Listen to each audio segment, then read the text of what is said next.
Right, today at the Boulevard, Crofton Cougars under-17s girls against Goulburn, Parkside.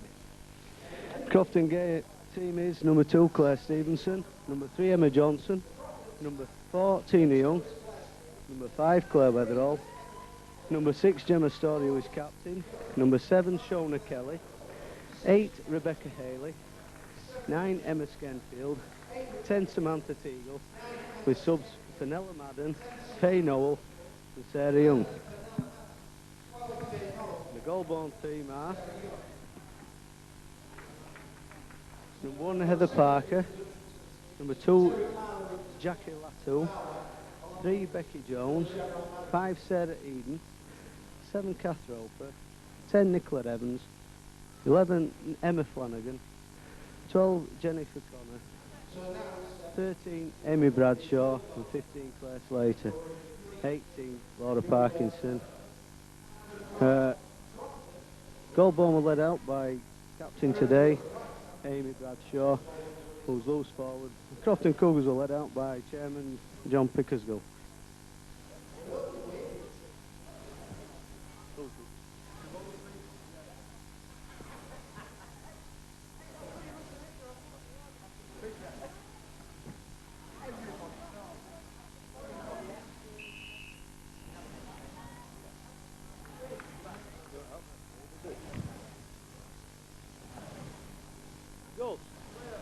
Goes.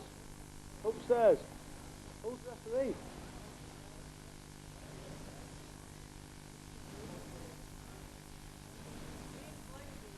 Ian Blakeberry.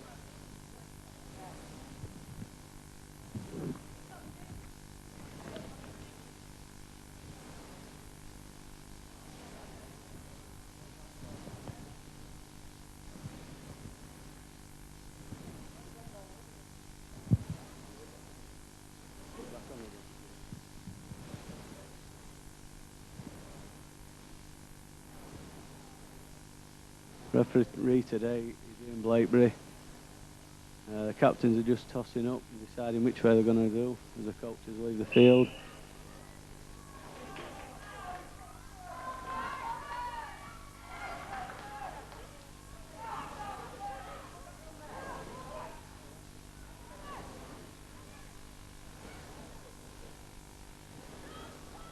So Goulburn to kick to Crofton first.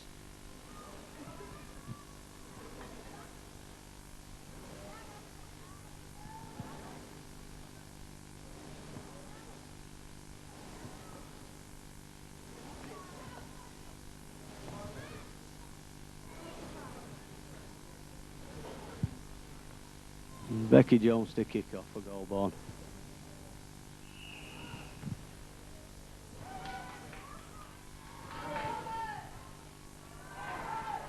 Fielded by Crofton Cougars captain Gemma Story,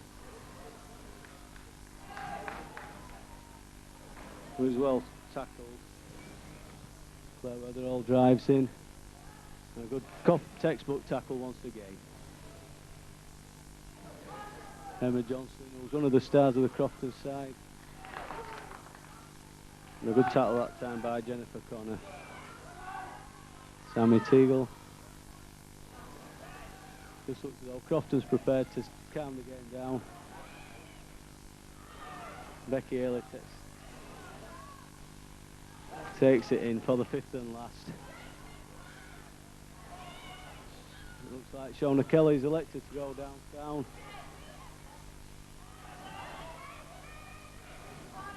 Heather Parker Fields. It's a good tackle by Emma Johnson and Tina Young.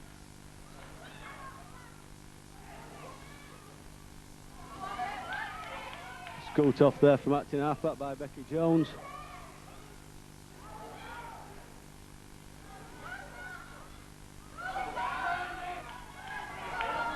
Nicola Evans. Oh, good handoff there. It looks as though one of the Crofton players is hurt. It looks like it's Claire Weatherall.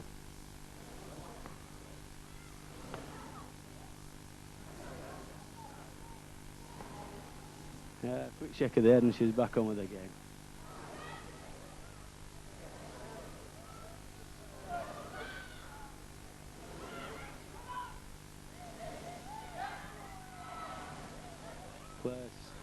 Claire Statter takes it in. Oh, dummy cross move there. Oh, Goulburn's really moving the ball well. Oh, good done by Jackie Latour, and a fair tackle there by Claire Stevenson. Who kicked it down. A few of the Goulburn players looked a bit offside there, but referee allows play on. Gathered up by Claire Stevenson, who were just down the floor 2 minutes ago. Emma Skenfield drives away.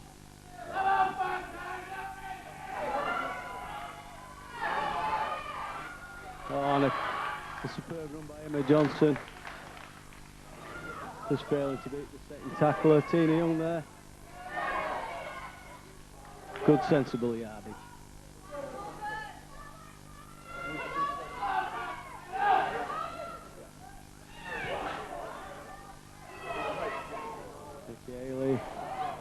Takes in Gemma Story acting half back again to Shona Kelly, and once again no nonsense policy by Crofton.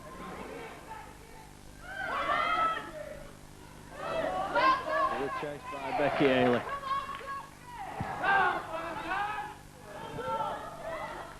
And again from acting half back, wrapping up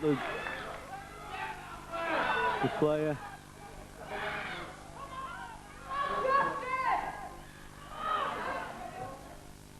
Players to watch from this Goulburn side are number 7 Kath Roper and number 13 Amy Bradshaw.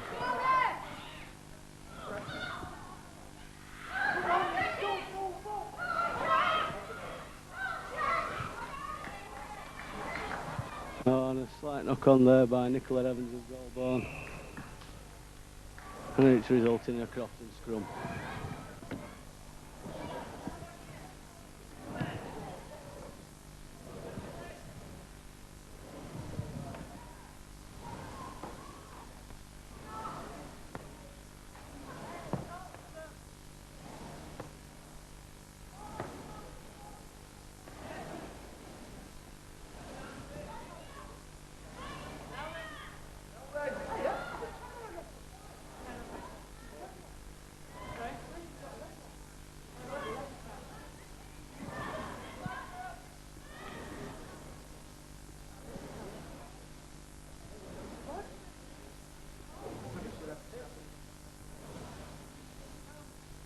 Backing down with 11 men from today, as they've only got 10 aside. Crofton stand off, Gemma Story, she does 2 tackles. Takes a good 15 yards out of the Goulburn defence. This again Emma Johnson takes in.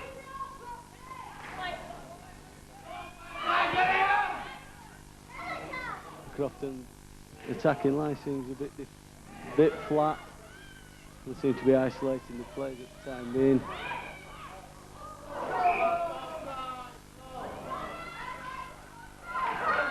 Knock on once again. This time a Goulburn head and ball.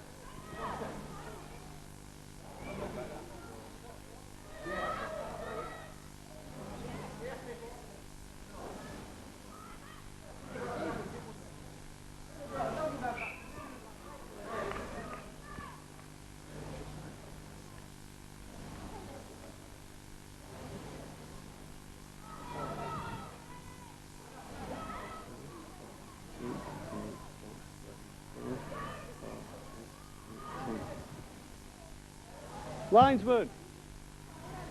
They just asked linesman how many they're playing aside. Crofton's got 10 on and Goulburn's got 11.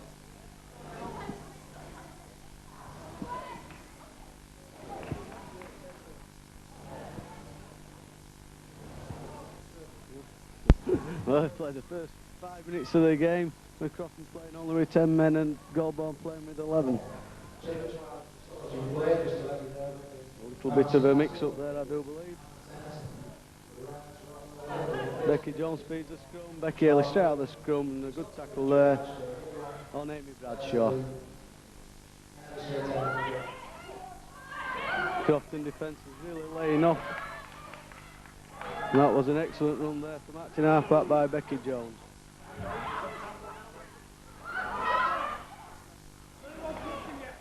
Tina Young takes down Catherine Oper, who's still trying to finish a couple of yards, which Tina Young was penalised for holding on. Becky Jones to kick into touch. 20 metres now into the Crofton half.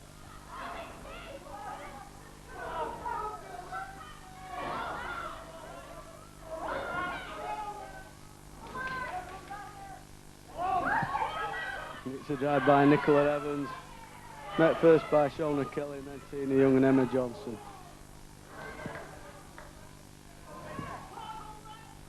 Catherine Oper onto 15, Claire Statter, who beats one player in a fine run and takes the ball into the Crofton last 5 yards.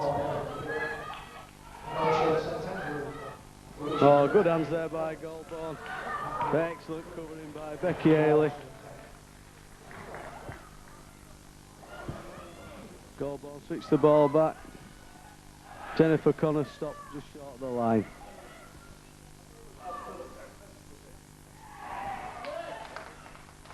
A buddy from the yard out. So Becky Jones got a fine individual try for Goulburn.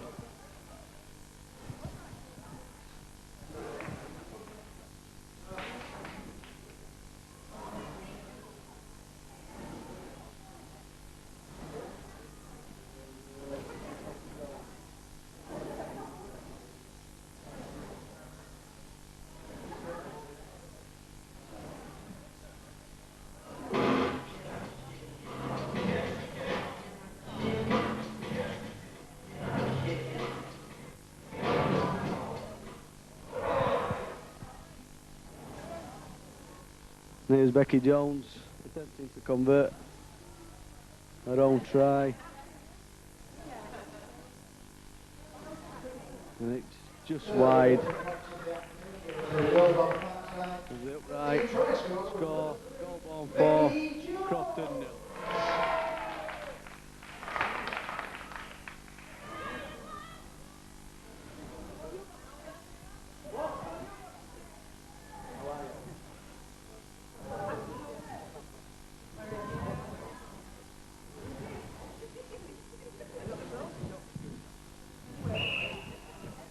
Goulburn restart the game. Shona Kelly picks up for Crofton. And chugs 2 tacklers off. And brings it up to the 30-metre line. Emma Johnson.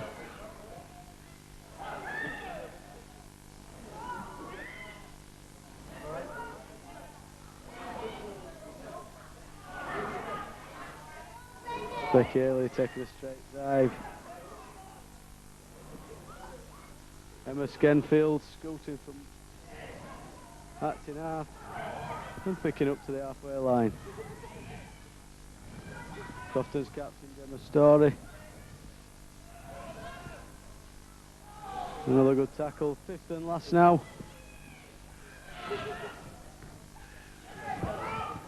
A good kick, but a kick's only as good as a chase.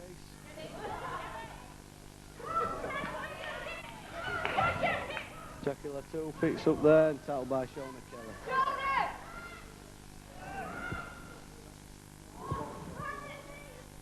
Jennifer Connor, a good run and brushed Shona Kelly off there. Was finally tackled by Emma Skenfield. Cougars, you stood! There, Stevenson there. Half tackle Nicola Evans, and Tina Young finished it off. Again, Becky Jones scoots off the match in half. Throws the dummy, which was taken by Becky Haley. But Sammy Teagle worked 12 to cover back.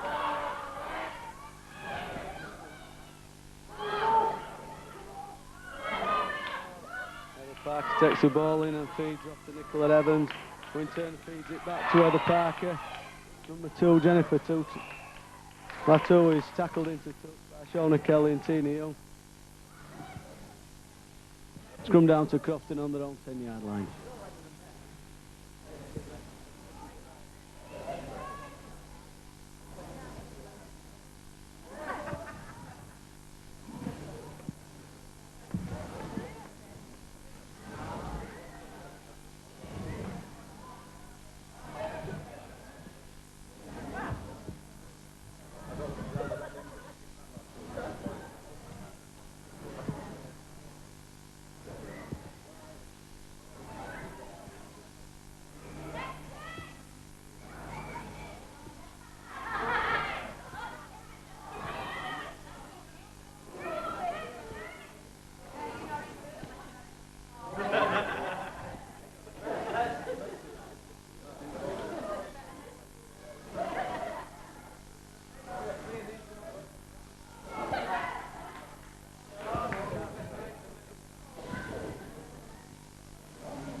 Kelly feeds the scrum.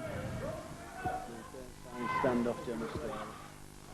He beats 2, 3, 4.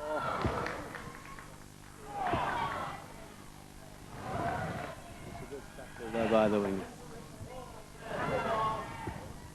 Johnson drives in the ball, good run. Eluding the defence. It's just worked from one wing to the other by Crofton.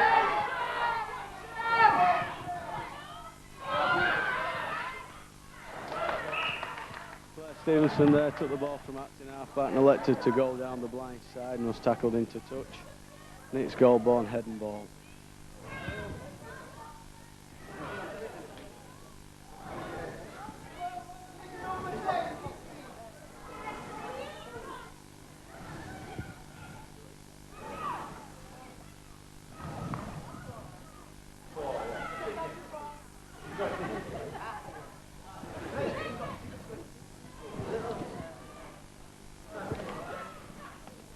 Kath Roper feeds the scrum. Oh, and the Luke's 2. Well tackled by Fenella Madden. Oh, and the Goulburn winger there. Tackled by Gemma Story and lost the ball. Crofton's head and ball.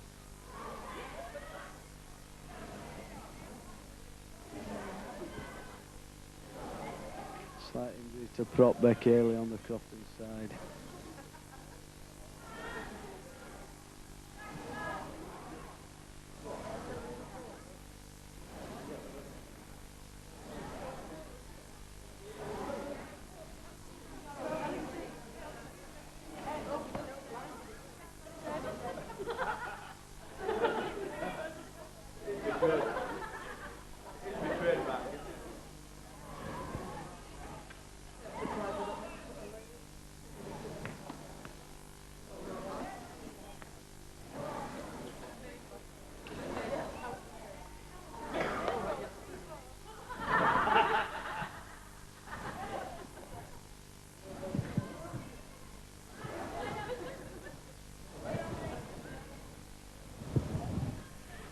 Kelly to feed the scrum. Once again, ball straight out to Gemma Story, who beats a opposing number and then spins out the tackle of a prop. Emma Skenfield moves into acting half. This time it's scrum half, Shauna Kelly to take the ball up. Crofton seem to have a small problem trying to get out their own half of the field.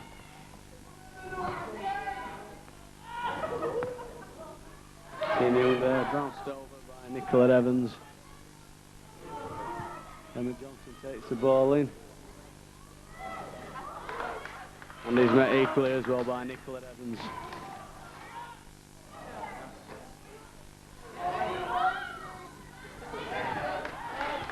And Skenfield tackle well there by Becky Jones. And again, Tony Keller kicks on the fifth and last. Oh, Jennifer Latour picks up the ball, eluded Becky Haley, but couldn't elude Catherine Stevenson. Fine tackle there by Becky Haley.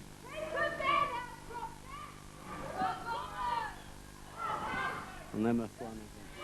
Number 13, Amy Bradshaw. Offloads in the tackle. Tap goal for shoulder dummy and goes through. Checked by Gemma Story. Now she offloaded there to Nicola Evans. She couldn't hold the ball and spilled it. Good defensive covering by the Crofton captain.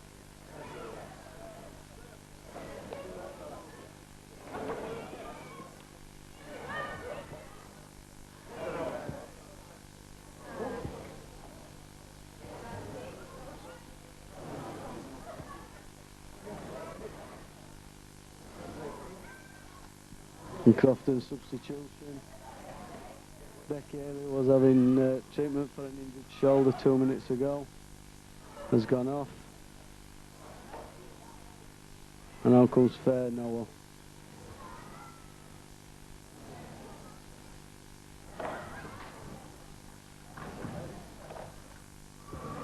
Goalborn number 7, Kath Roper, also needing treatment.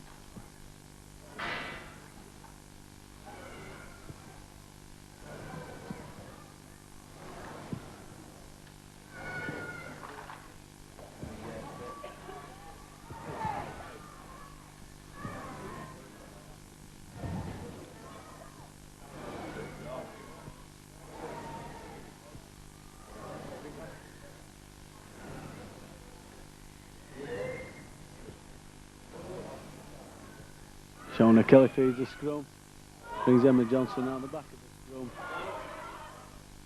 This time trying to switch direction of the play. Sam McTeagle takes the drive in. Once again Becky Jones tackles. Tina Young.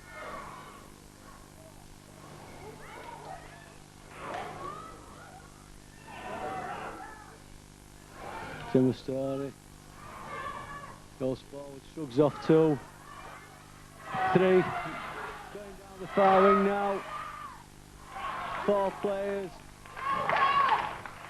but it's loose forward, Amy Bradshaw who goes across, take a to affect the tackle.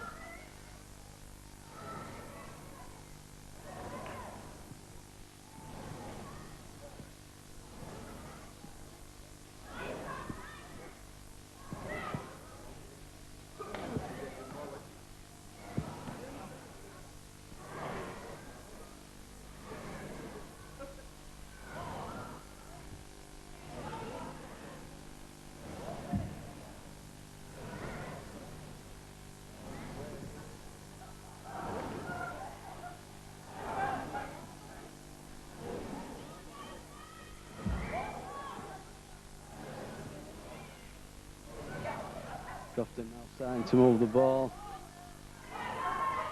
Emma Johnson beat one, but it was a fine tackle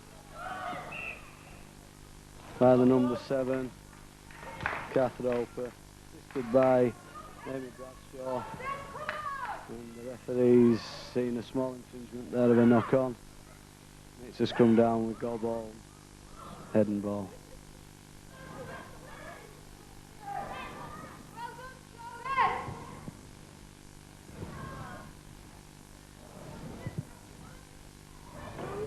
Kath Roper to feed.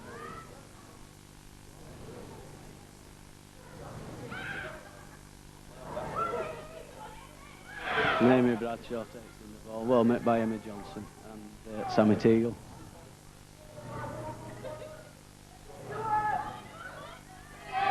Another score off by Becky Jones, this time we lose 3 or 4 players. When the score is overturned, she gets the ball away to number 7, Catherine Roper. Who touches down just wide of the post to try to make the conversion easy. Becky Jones seems to be running the game at the moment from acting half.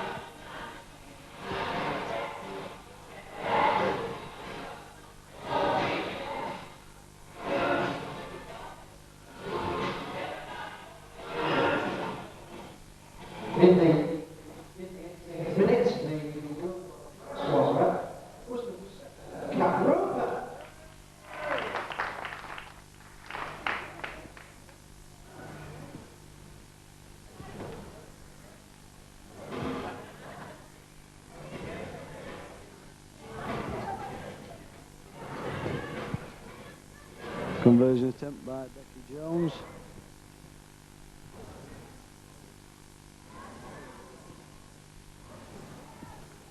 And once again she pulls it just wide of the post.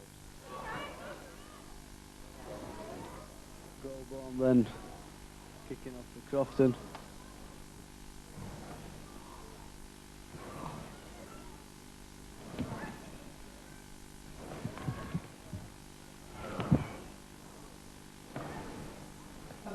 His latest score was 8.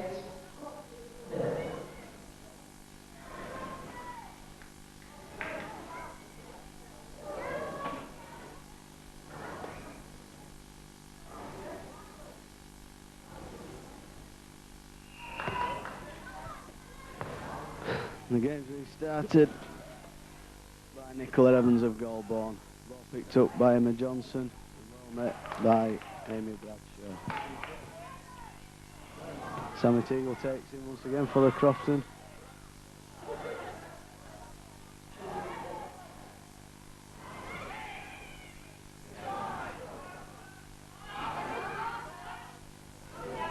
And Emma Johnson just runs into a brick wall.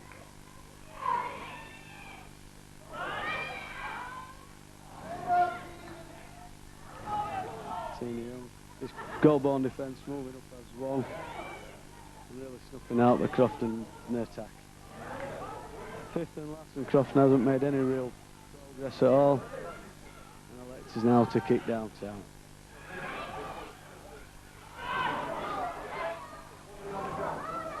Well collected by that, play by Heather Parker, who allowed with 1 tackle, but couldn't allow the tackle of Shona Kelly. Again, Becky Jones drives off, this time met by Claire Weatherall. Catherine Roper feeding Amy Bradshaw, and a fight out by Emma Skenfield and Becky Haley.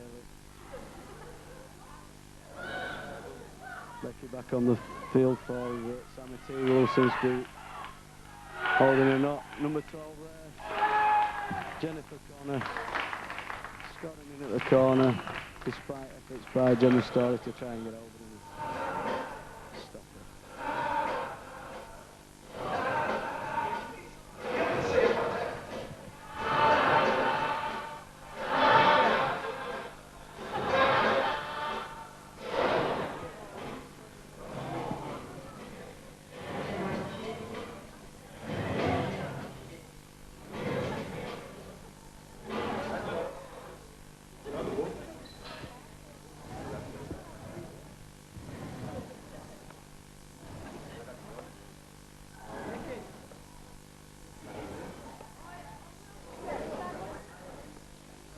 In the 25th minute, the goal scorer, number 12, Connor.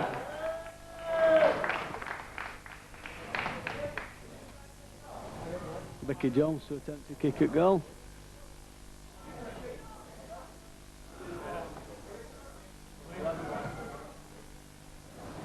This time it falls short, even though we're on target. Score is 12-0 to Goalborn. Looks as though the Crofton coach have really got a task on their hands to pull these girls back together again.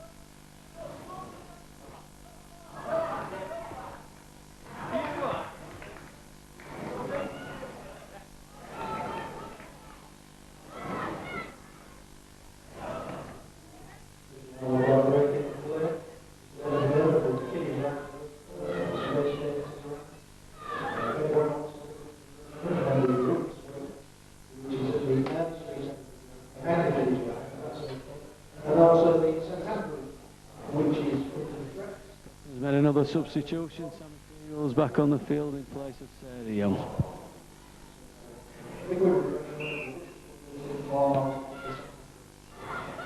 Nicola Evans kicks off and the ball's fielded by Shauna Kelly. And once again, the goal-borne defence stops any progress being made. Seems like an injury to Shauna.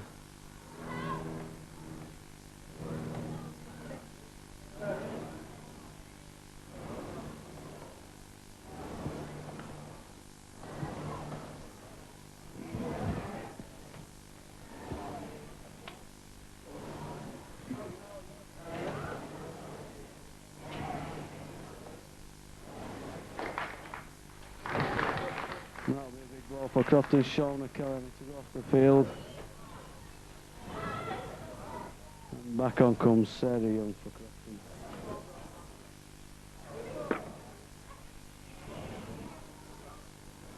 Ball moved out there to Emma Johnson. And well tracked down by Nicola Evans and Kath Roper. Clever ball scoots off from Acton half, making a valuable 10 yards. Young now doesn't seem to be able to get into a stride today.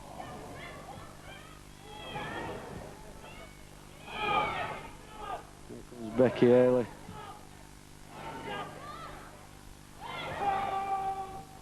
And held for the fifth and last.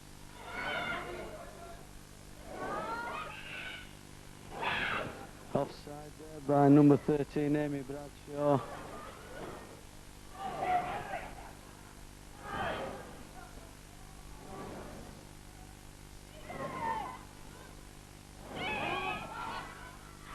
And Emma Johnson taps and goal herself, resumed it by Amy Bradshaw for goal ball. The switch move there. And Becky Haley going on the blind. But once again, met just over halfway. Field scoots off. But no real ground being made.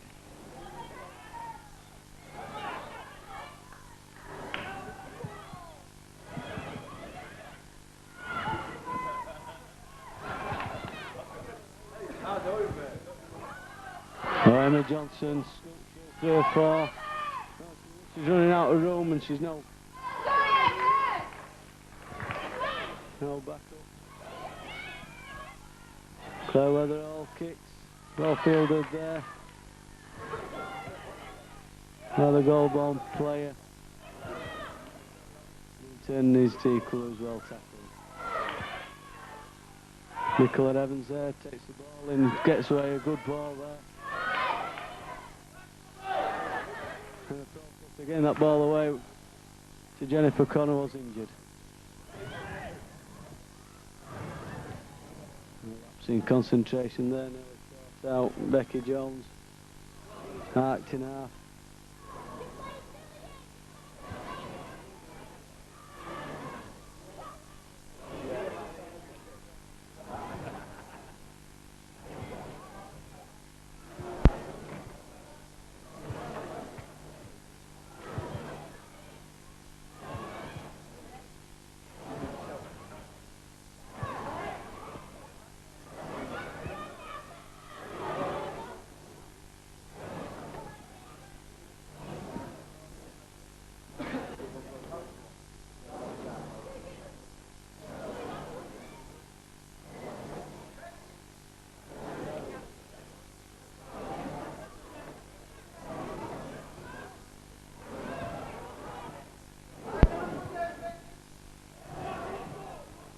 Now back on with the game.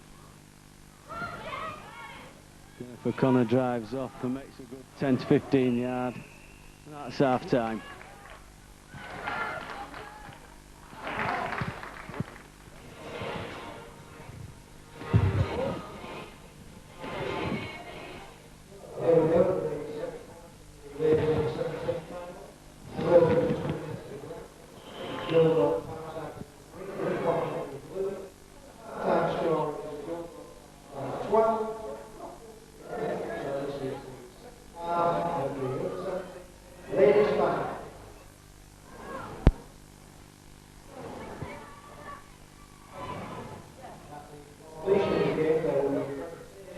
And this will be the breakfast now.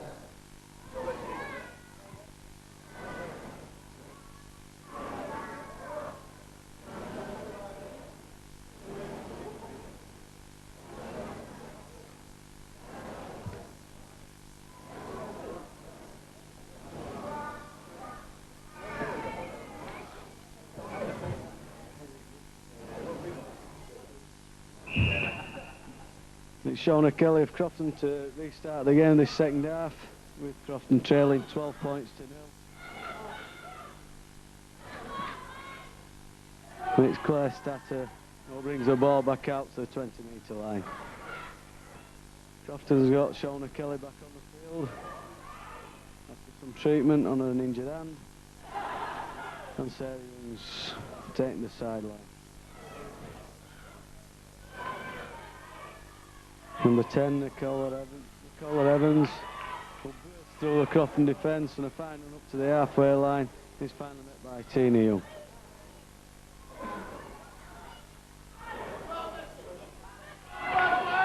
Once again, Becky Jones bossing the game.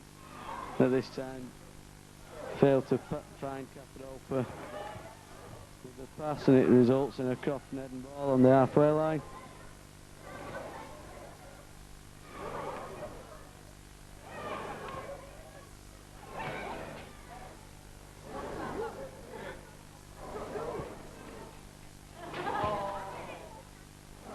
And it looks like a tactical change here with Gemma Story now moving to scrum half.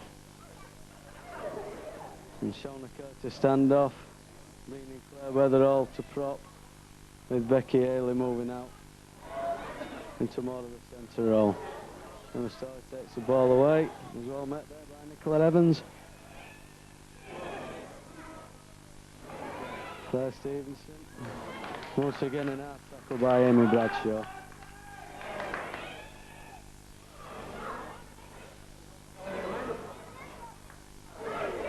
Kaylin moving in there. At the moment, the Crofton Cougars just don't seem to be able to penetrate this Goulburn defence. As Tina Young gets out for the fourth tackle, Gemma Story moves in. Here goes Emma Johnson.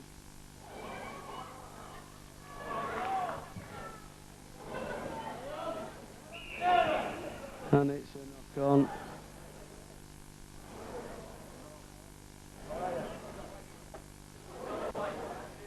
It's a Goulburn heading ball.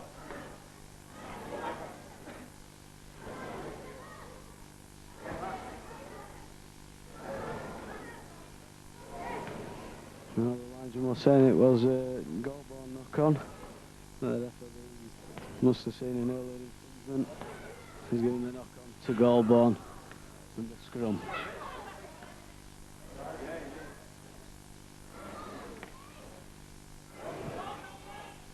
Bradshaw takes the ball up and he's well met by Becky Haley. And once again Becky Jones drives off from acting half and rushes away. On playing it ends up with Tina Young. They're all having to combine to affect the tackle. Amy Bradshaw there linking onto a pass by Kath Roper. And Goulburn just seems to be picking the for a small amount, which results in a fine try by Nicola Evans.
Failed attempt at the kick there by Becky Jones. It's Nicola Evans to restart the game for Goulburn.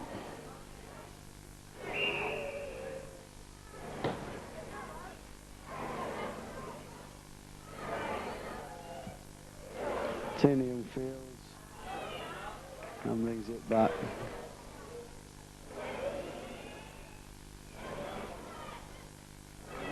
Emma Skenfield brings the ball away.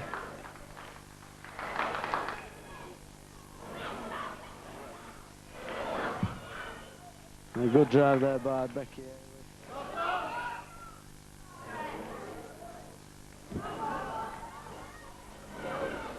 But Dean took not the ball and I shouldn't play the ball.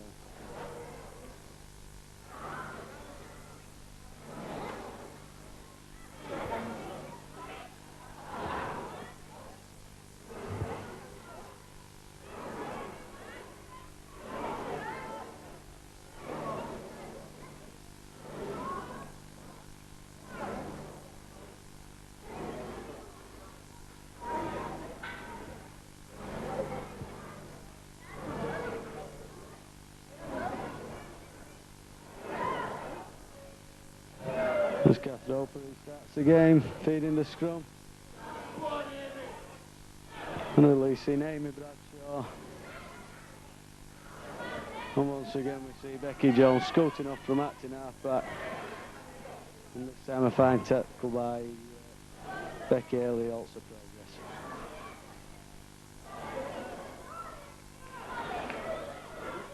progress. Amy Bradshaw once again looking to get the ball away, but the defenders had surrounded her, making it impossible. Becky Jones there going from acting half and just getting held up short of the line. As the ball comes out, it looks a certain try again for Nicola Evans.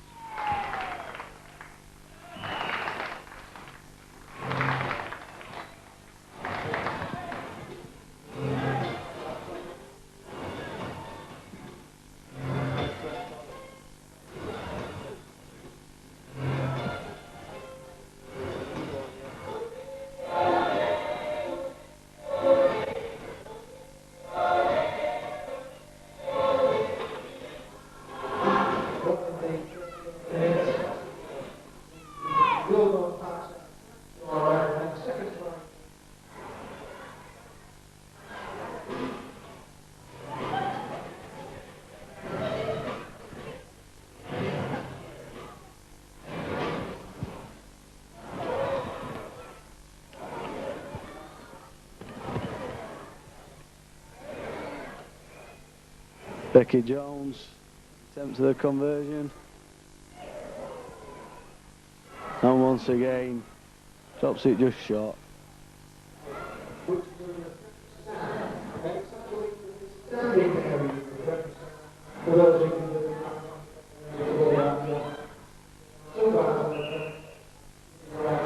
restart the game with Nicola Evans. The ball's feeded by Claire Weatherall. He takes it back up.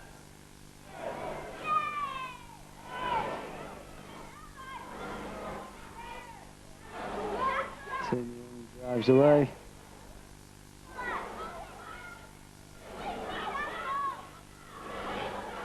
Now Claire Stevenson.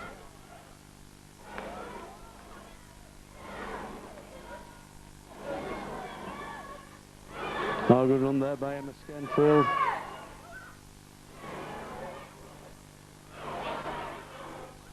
The poor ball there by Becky Haley. It's Sammy Teagle picked up well. There we are now on the fifth and last. Ball back to Shona Kelly. Oh, and a knock on there by Nicola Evans.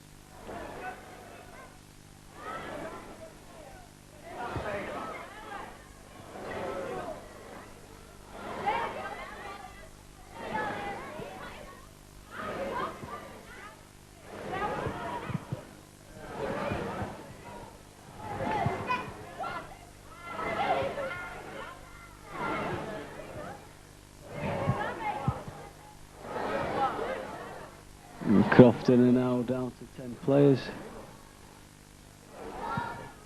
After Claire Weatherall's had to go off.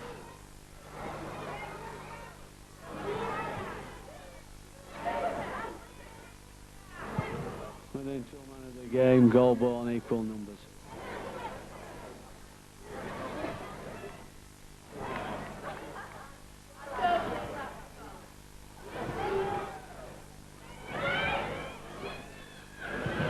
Shona Kelly drives in.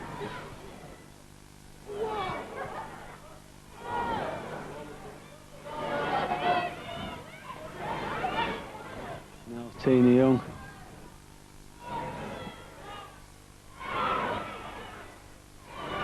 There's a tackle of Emma Flanagan. That couldn't avoid the tackle of Jackie Latu.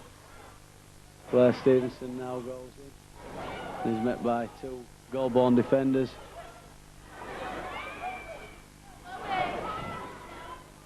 Oh.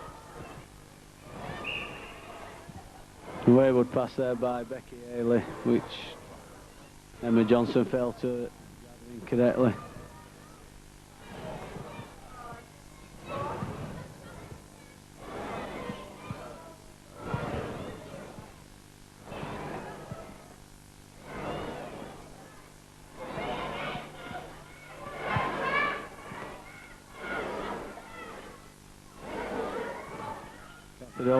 Tees the scrum and takes off with the ball.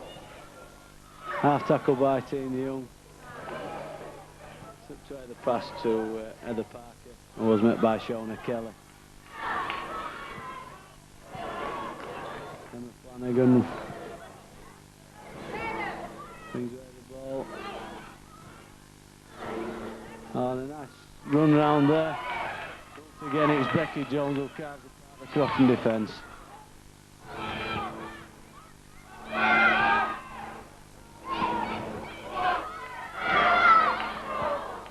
Wayward pass there from winger Sarah Eden, which resulted in a knock-on, and once again Crofton have a player injured in the guise of Tina.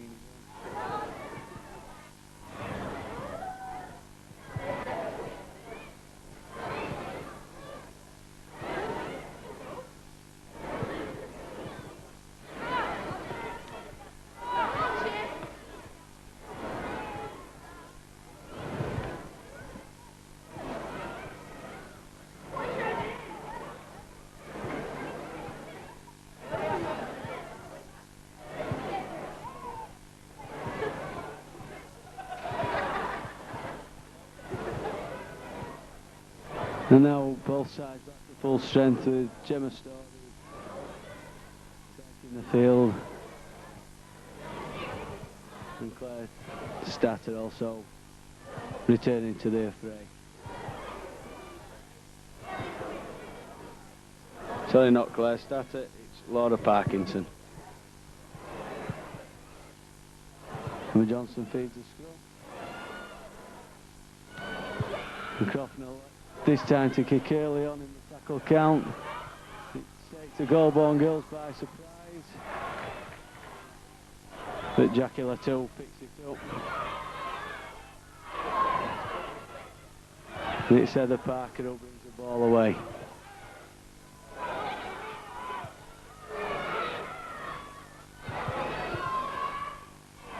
Amy Bradshaw there, passing the ball forward, resulting in a Crofton ball.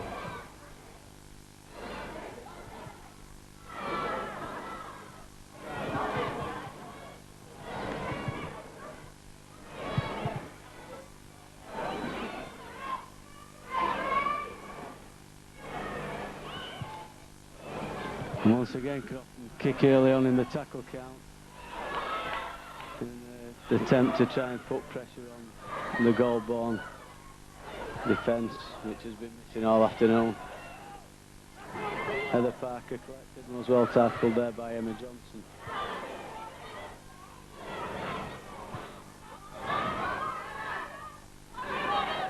And there by number 18, Laura Parkinson. And it looks as though the no Crofton tactics are starting to pay off.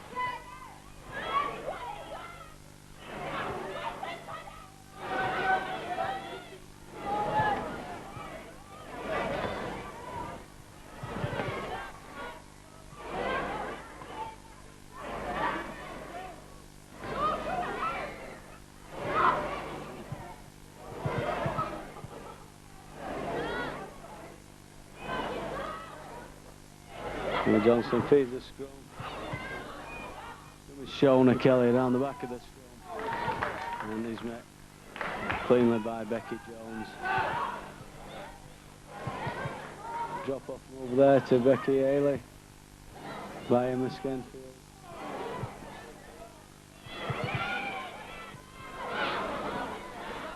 Shona Kelly takes the ball in.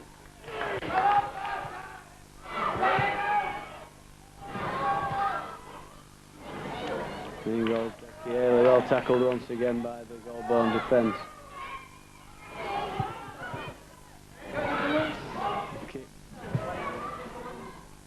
Once again fielded by the Parker. And once again tackled by Emma Johnson. Becky Jones sprints off. It's out of there by Shona Kelly.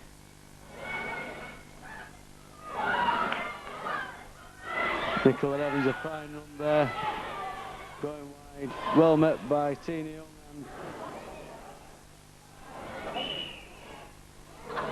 and eventually held down. And the breaking play now for an injured Crofton player.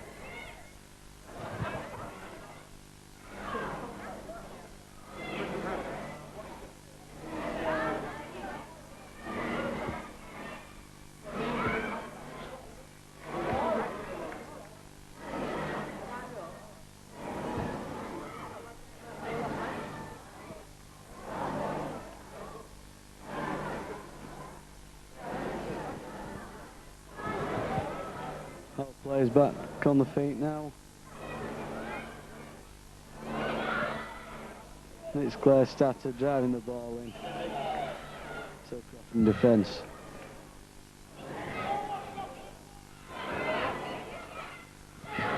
Emma Flanagan there in the 10-yard into Crofton half for the fifth and last. Ball goes back to number 3, Becky Jones, who puts a high lofted kick in. Fullback Gemma Story takes and shrugs off 2 players before being caught by number 13, Amy Bradshaw. Sammy Teagle now drives the ball in. Oh, Goulburn seems to be getting away with not getting back to the referee at the moment.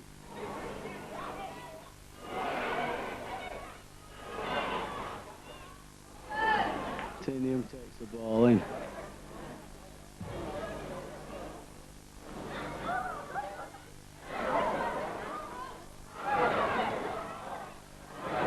Wayward pass there by Emma Johnson after a good run. It's so Becky Haley drop on the ball, and it's Amy Bradshaw that's down injured.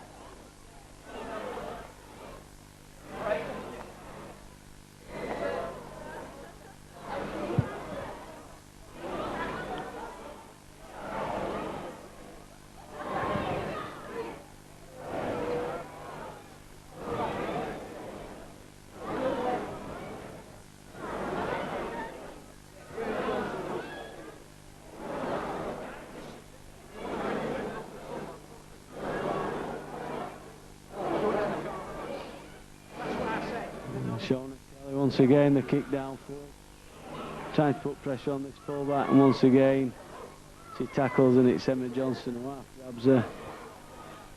Shona Kelly folded her own kick, assisted by Claire Stevenson. Emma Bradshaw, good run from dummy half, tackled by Emma Skenfield.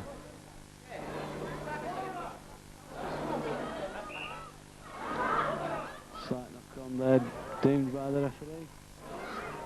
It's Crofton's head and ball. 10-yard into the Goulburn half.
Sean Kelly drives in from the back of the Crofton scrum.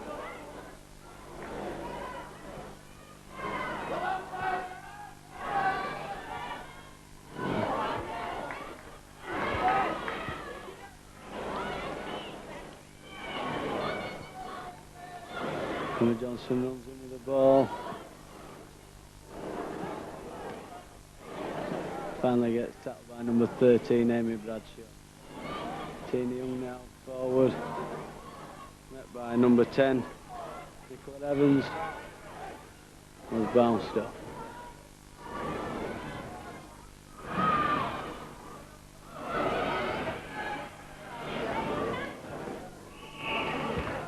Fine kick there by Shauna Kelly, which Jackie Latour dropped on to make the ball dead in goal.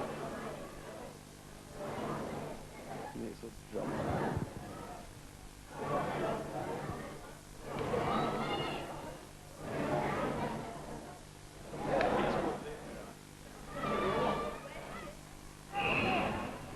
Becky Jones to drop out. The ball hasn't gone 10.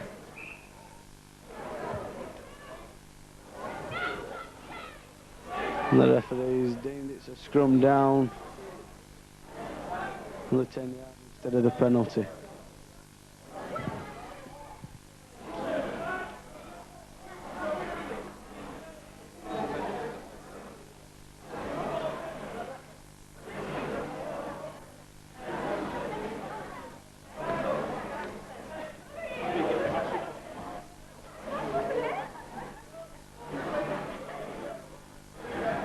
Referee seems to be certain of the rules here. It is actually, going to the Barler handbook, a penalty to Crofton, 10 yard in front of the sticks.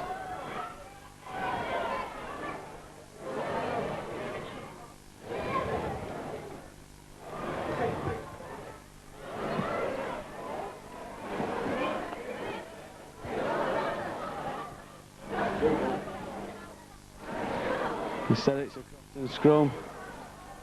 Emma Johnson, Tina Young now.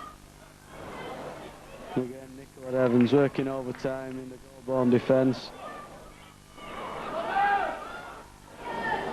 This referee seems to be letting the girls get away with slight offside. I don't know if it's tiredness or Claire Stevenson there, good running, and then a ball fed back to Emma Skenfield, who was tackled. Becky Haley now on to Emma Johnson.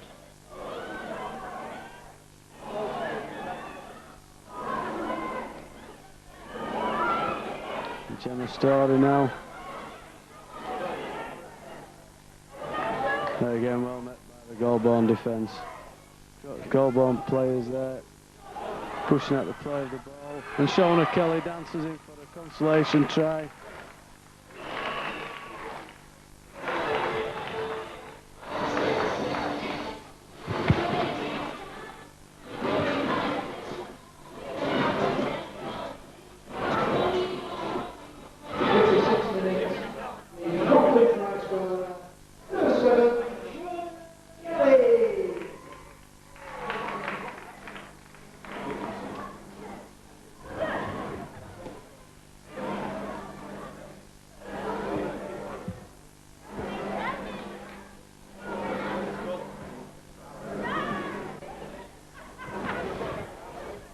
Shauna Kelly with the attempted conversion.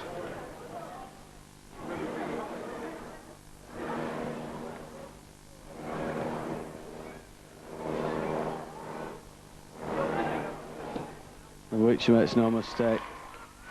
20 points to 6 now for Goulburn.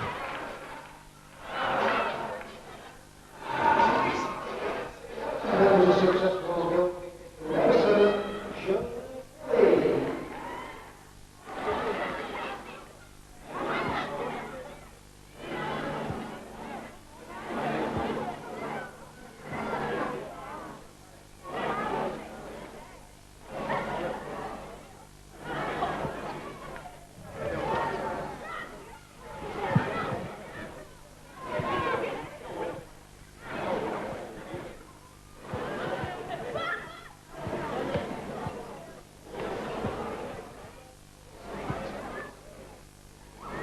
Shona Kelly restarts the game.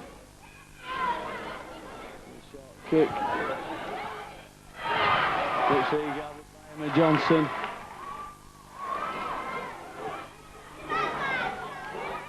Sammy Teagle there takes the ball in. Once again the Goldborn players are pushing it back to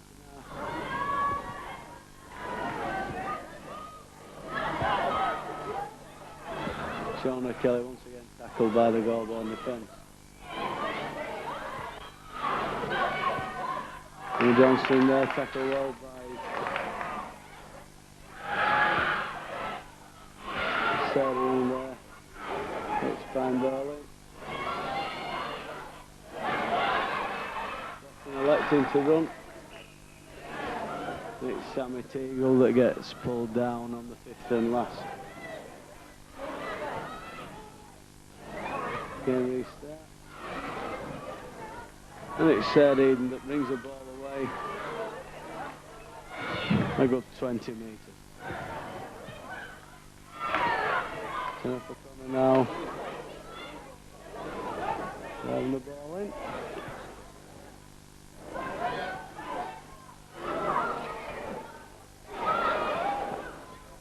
It's Amy Bradshaw there. The Crofton players seem to be having trouble tackling her.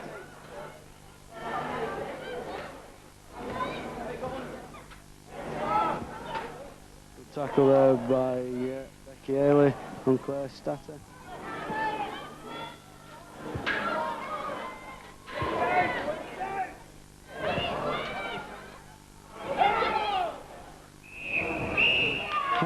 Final whistle, and Goldborn coming out victorious, 20 points to 6.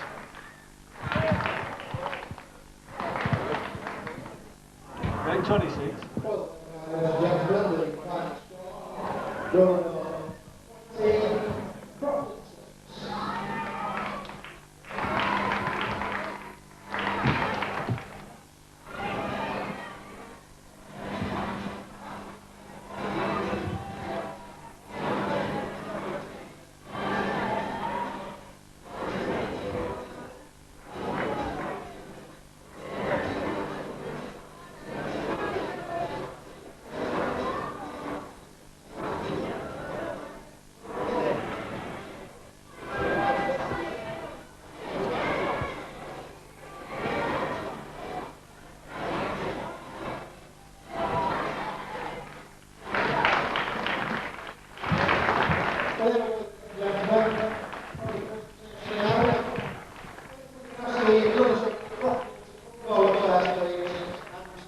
Crofton Cougars being led up by the captain, Gemma Story.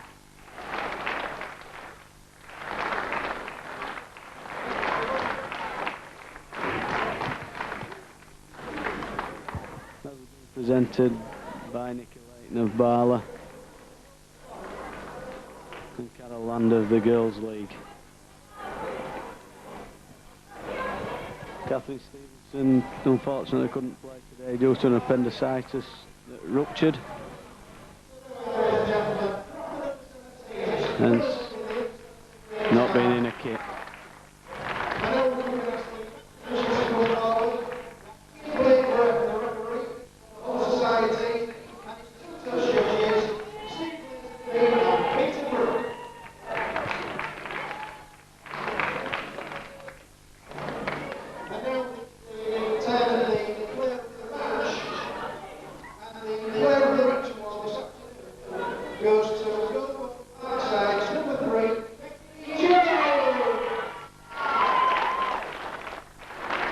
Number 3 for Goldborn, Becky Jones-Flex, the player of the match trophy of Nicky Layton, after controlling the game for the majority of the game. Now it's Amy Bradshaw to come forward and collect the trophy on behalf of Goldborn.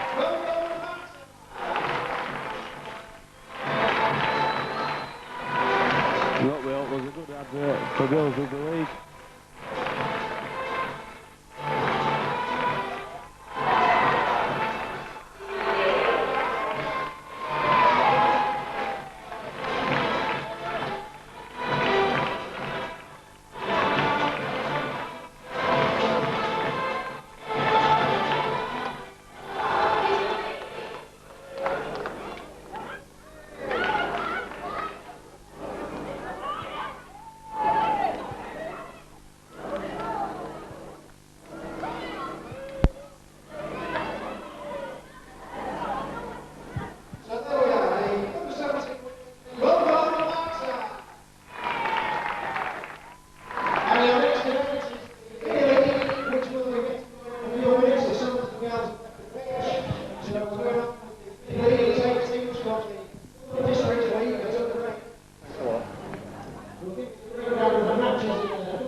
The back suite is where the rugby suite, which is the top of the hill behind the playground, and the septennial bar, which is the bar underneath the standing area of the Threatened staff.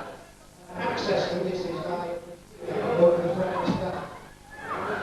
The modern Threatened staff bar is closed as this is being bar people that run for stuff that.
Welcome tonight to today's BNFL Barla National Cup final between skirlaugh and Ideal Isberg. 27th Barla National final. These two local sides, the first time that two teams from Hull have ever competed together, and the teams, well, finally matched. skirlaugh still chasing the National Conference League Premier Division title. Ideal Isberg, it's gone beyond them in Division 1, but they are still looking for promotion into that Premier flight.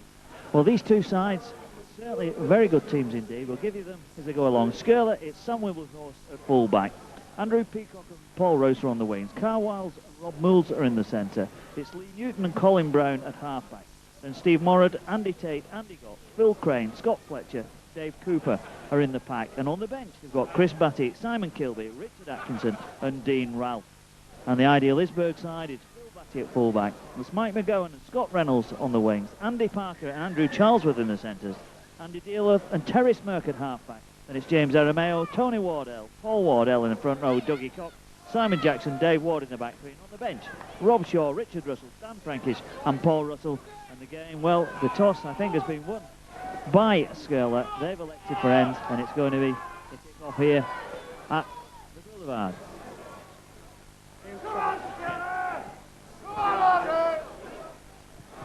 Your mainline commentator for this game will be Brian Holwell. My name's Trevor Hunt, and I'll be assisting him through this game that we'll now look forward to. So it's Terry Smirk to kick off. Perfect condition for rugby league football this afternoon.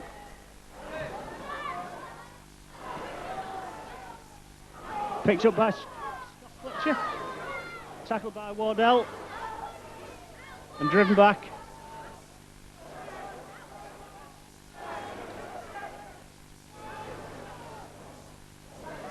Wilberforce picks a few yards. Steve Morrod. Skeller's captain. Arameo in the tackle. Dummies to Crane.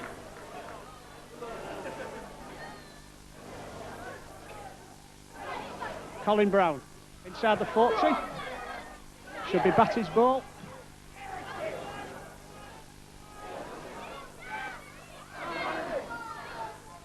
Driven back. Full Batty driven back. Sometimes plays half back, does Batty, but competent full back. That's Mike McGowan. Terry Smith. To Cox. Nicely, Isberg have a couple of changes in the forwards because of injury. Oh, Andy Dearlove. Kick through back, Crane.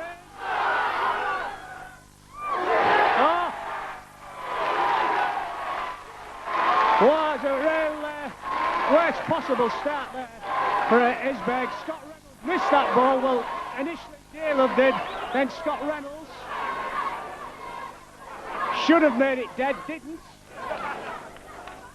And the following up skirlaugh player touched down.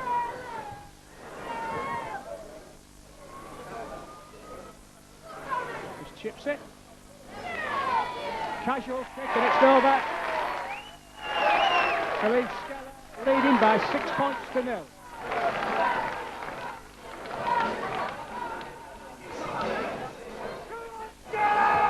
Well, it's a great start there for skirlaugh. A big mistake by Ideal Isberg. Terry Smith, player coach, have been none too happy with that. But if you look at the way these two sides lining up, of course, it's a big occasion, the biggest event in the Barla National, in the Barla calendar, in fact. And they couldn't have asked for a better start than that. But the kick-off now deep towards skirlaugh. Newton collects it, gives it to Scott Fletcher. Good strong run from Fletcher. Paul Rouse, back from a stint at Old Kingston Rovers, takes it up for skirlaugh. Andy Gott. Oh, great tackle by Dearlove. Morrod on the charge. Takes a good 15 yards.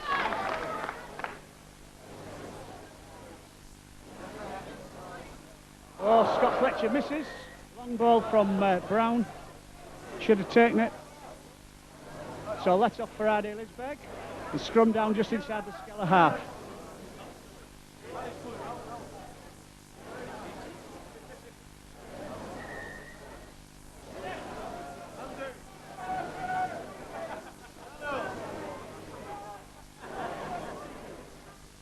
Andrew Parker. Loses the ball, goes backwards. Oh, but a knock on by Simon Jackson. Unforced errors. Well, so many mistakes in this one. It's just unbelievable what they're doing. It really is a very nervy start as far as Ideal are concerned. And they're a side who really have got some of the bigger scalps on the way to the final. Hensingham, Townhill, Tato Heath, to mention just three of the sides. Really been a much more difficult passage in some respects than that of Skirlaugh. Carl Wild. Scott's onto a flat ball.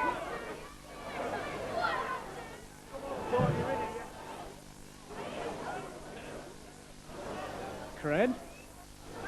Another Barler International. Brown. Newton. Gives it to Cooper. Oh, good tackle. Excellent tackle by Mike McGowan, who came off his wing. Moles. By Parker. Last tackle. Balls with Colin Brown. High kick. It's on Scott Reynolds. Who takes it. Well, that was a good save there, because certainly the pressure was on him, particularly after that mistake that gave Lee Newton that try for Skirlaugh. He had a lot of work to do. He had to keep his eye on it. The pressure came in, but he was up to it superbly. Here comes James Arameo, who was doubtful. I think actually he's playing with a broken hand, is Arameo. Comes Scott, Simon Jackson.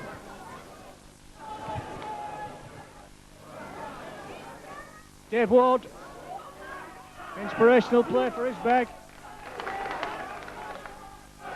Smack. Kicks it. Good fan touch, doesn't quite. Headed by Rouse. Scott Fletcher actually half back. I'm sure he'll run off. He does. Runs into three defenders though.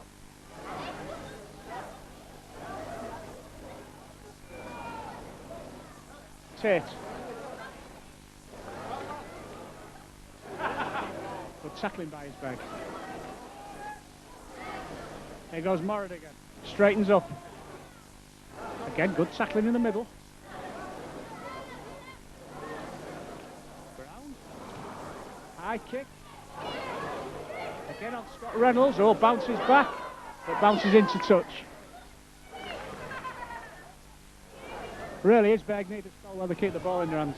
Well, there's not had time to settle down, have they, at all? I mean, Skirlaugh's tackling's pretty fierce. The kicking game's not too bad as well. And there's certainly some pre-match nerves as far as this Ideal side are concerned. They definitely need to settle themselves down. We saw with the tackle that came in from Mike McGowan that they are keen to get into the action, and it's just they've got to follow that type of lead to get into Skirlaugh, and then we'll have a game on hand. It's still pretty close, though. It's that 6 points advantage to Skirlaugh. And Terry Smack to feed.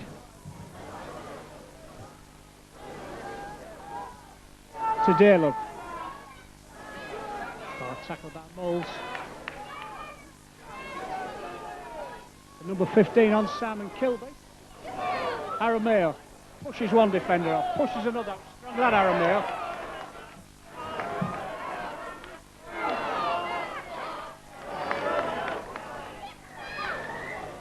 Offside. I think Cooper.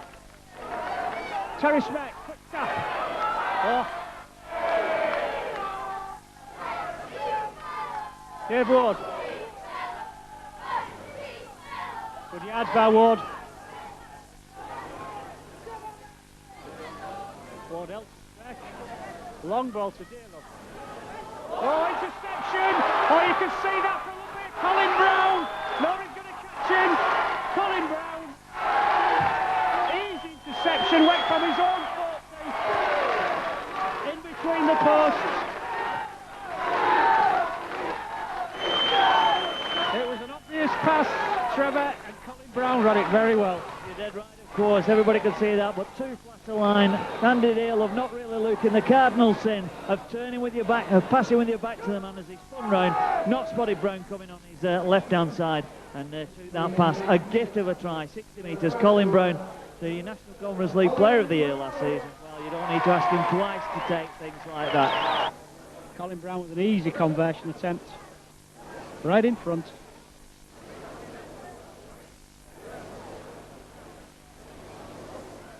And he makes it. For a score, Skirlaugh 12, Ardieberg 0.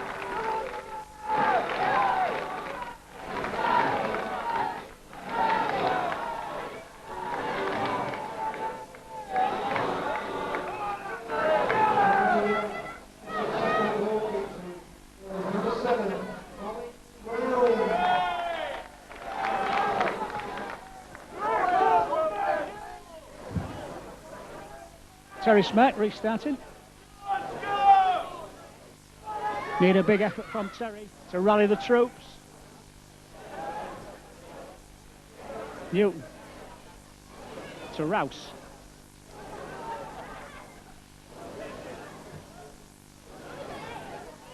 Oh, good run by Newton.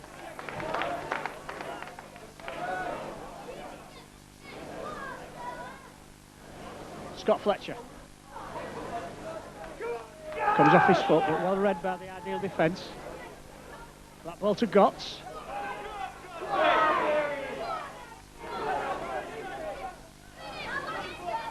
Colin Brown back in the 40. Kicks. I think that'll be out on the full. It isn't. Bounces up and in, and it's Scott Reynolds. Gets out of Newton's tackle. Smack to Batty. Flat ball, Dale. Oh, knocked down, but there should be another 6. It is. Again, Dale's passed them, got a hand, but this time he gets away with it. Aaron Mayo. A bit slow there from Ardale.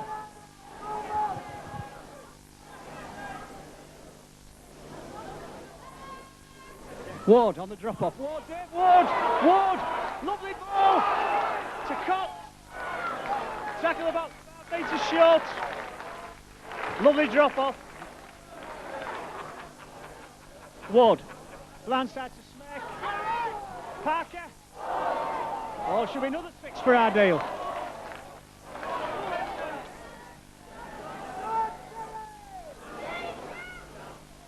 Wardell. Oh, no way through there.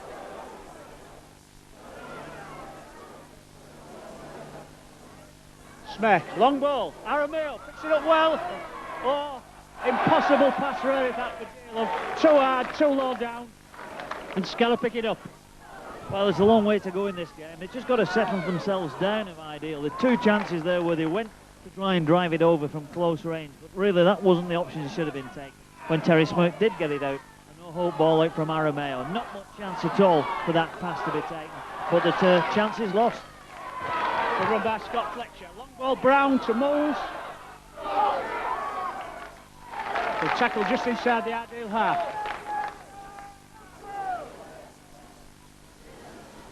Newton. Crane inside ball. Knocked on. Knocked on by Paul Rouse.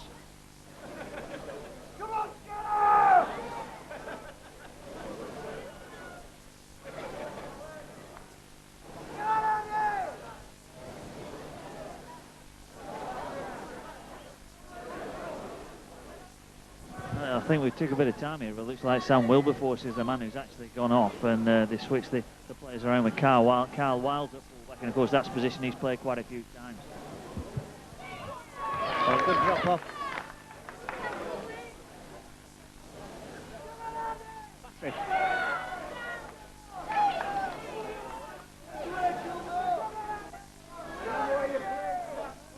McGowan.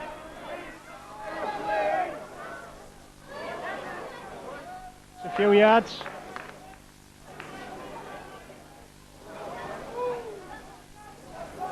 Dale Smack stood outside Dale this time. Brings it back inside to Wardell. 2 brothers Wardell played at 9 and 10. Smack. Little chip over. Scott Reynolds after it. Oh, Skirlaugh can't first. Skirlaugh can't catch it, but Carl Wiles does. It's tackled by Terry Smack. That was better pressure from Ardale. They've got to keep him down. Andy Peacock.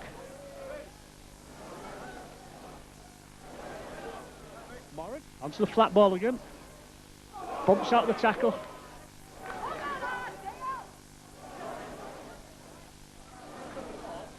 Scott Fletcher's working very hard.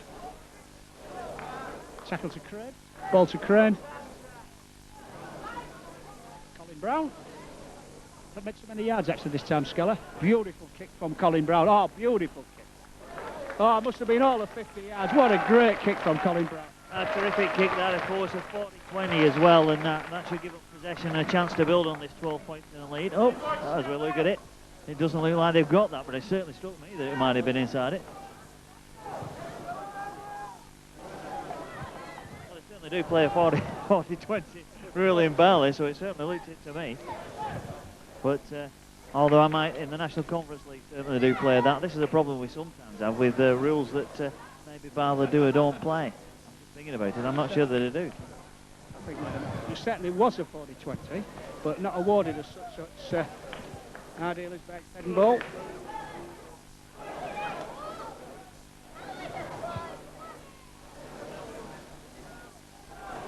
Taylor gets away.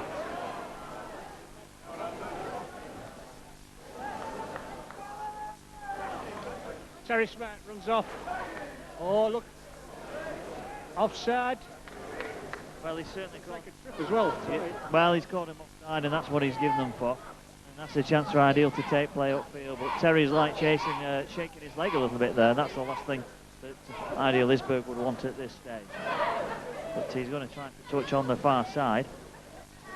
And Ideal Isberg trailing by 12 points to 0. Tries from Newton and Brown, and 2 goals from Brown, giving the lead to this Skirlaugh side.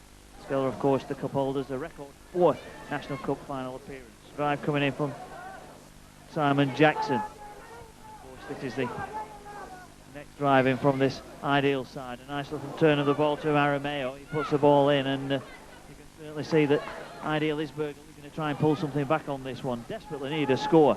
To drive in again from the dummy half of Tony Wardell. 15 metres out, as you can see from this one. Ward cutting up the blind side, and the defensive line moving up quickly for him. Desperate for a score here, Ideal. Out it goes to Brown. Brown across now. Moves to switch it to Dale of the good chance. This is what they needed. Good score indeed from Andy Parker, and that try, they were desperate for it. It's brought him right back in the game. Inside ball from Dale up to Parker, and Parker's over under the post. Been a prolific try scorer this year for Ideal. Parker specialises in longer range efforts than that, but I'm sure he'll accept that 5-6 yarder. And with Terry's kick to come, it should make it 12-6. Actually, they're quite purposeful in that 6. A couple of nice drop-offs there, Trevor, I thought, for Ideal. Really pulled the defence in well. Well, they've got to do something. They definitely needed a score, and you're right here. Terry makes no mistake with that. 12 points to 0, and both their own errors. It looks like they were handing the trophy to Skirlaugh on a plate. They pulled it back now. Game on here. Yep, absolutely. 12 points to 6. And that was a successful kick to Ideal's number 7, Terry Smart.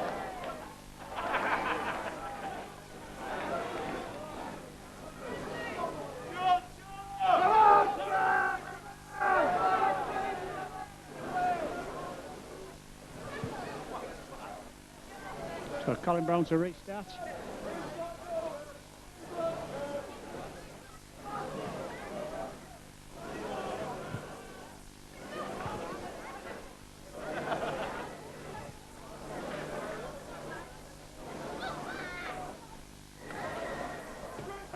Deep. To be Simon Jackson's ball. Oh, knocked on. Oh, what a mistake. You've just scored at one end. You knock on. Short of your line at the other. Worst possible restart for Ideal. They're really making hard work of this game, Trevor. That's exactly right. They don't want to be making errors like that. They've just put themselves back into the melting pot as far as this game's concerned, and now they present Skirlaugh a gilt-edged chance to actually put themselves ahead again, further ahead.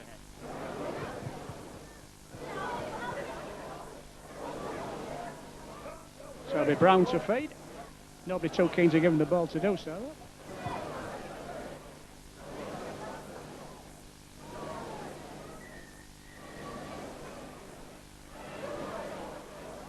Bit of Aggo in the front row, talking to it. Oh, Both hookers. Well, that's an unusual sight in modern day rugby league. They're both straining to get the head. He's having a chat with them. Not Mr. Stupid. Get on with it. It's Skirlaugh's head. Morad. Ooh, big run from Morad. He's over. Should really be stopped. Half checked. First tackle. And really Dougie Cox should have finished him off. He didn't. Morad too strong under the posts to bring the score up to Skirlaugh 16. Lisberg 6, and all because of that knock-on, all because of that error from the restart. Well, you've got it in one there, really. They've asked for that themselves. They've given them position. It's not spotted that Steve Moran's hanging out of the pack as well. So obviously he's going for a drive for those posts. A big, powerful forward, Bala international, and certainly looked every inch of it there. 31-year-old, vast experience in the amateur game, and that was a terrific score for him. He'll be absolutely delighted. Another disaster for Lisberg. Colin Brown. The score Skirlaugh 18, Lisberg 6.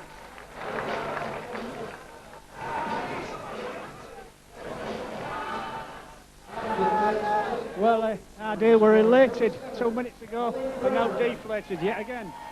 We've got a character to pull back from this. Dave Ward rallying the troops down there, and certainly Terry Speck won't give it in.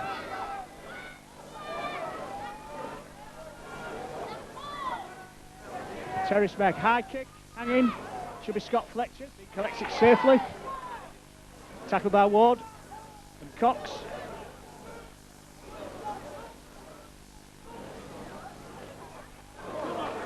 Kilby, it's a few yards.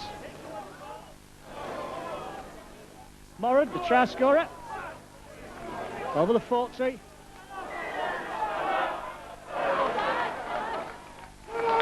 Penalty, holding down. Colin Brown, go for touch. Can't really afford that, can't. Randy Lisberg. Colin Brown punishing him, another 30 yards upfield. An easy 30. Gotts to take the drive. Tackled by Aramea, or not tackled by Aramea. Shoulder charge, didn't knock him down. Colin Brown on the switch. Dougie Cooper.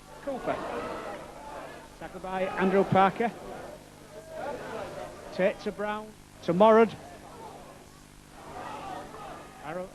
Cox makes the tackle that time. Oh, lovely ball.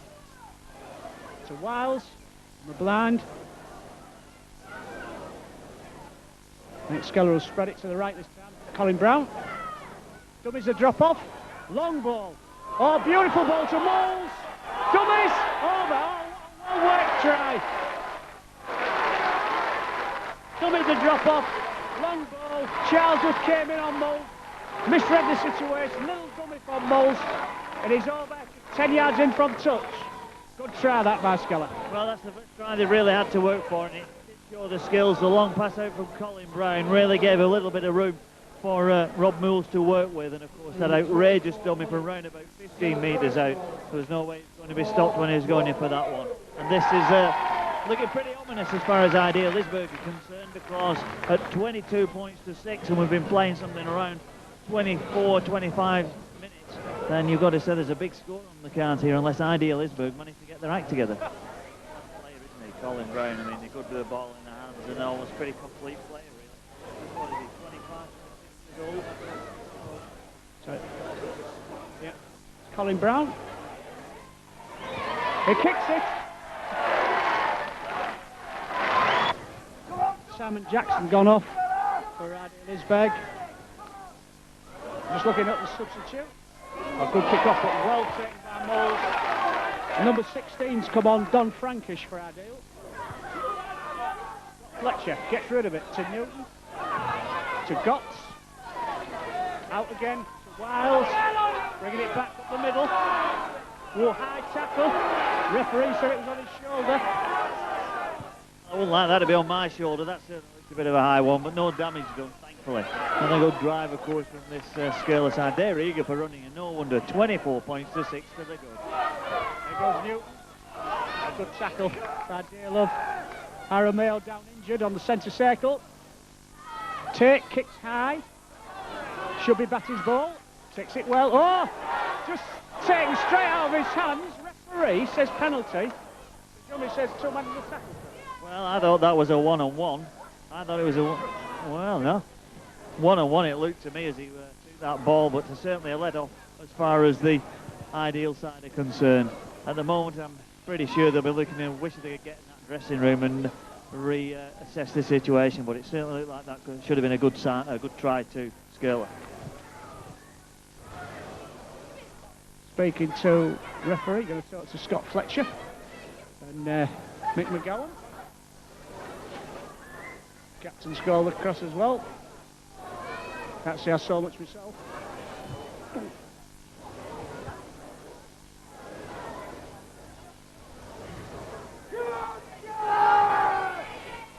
So it's Terry Smack to go for touch.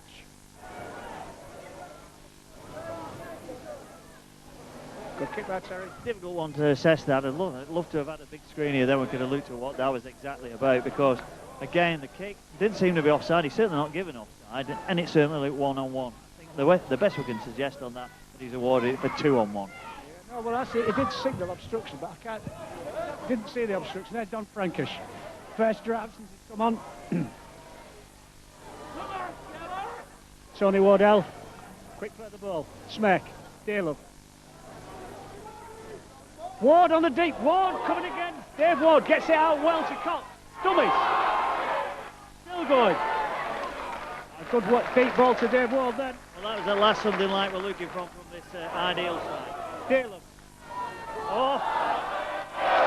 Handling goes awry again. And Crane picks it up for Skeller. Sam Wilberforce. Back on.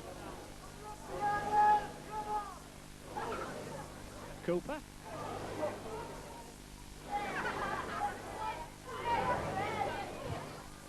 Gotts. Oh, Aaron Mayo misses him badly. Comes in with a shoulder charge.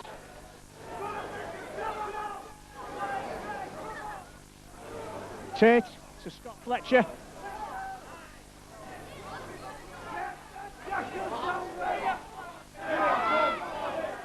Loses the ball. Oh, the referee says knocked on. Said he did lose the ball. No suggestion of stealing there, Trevor.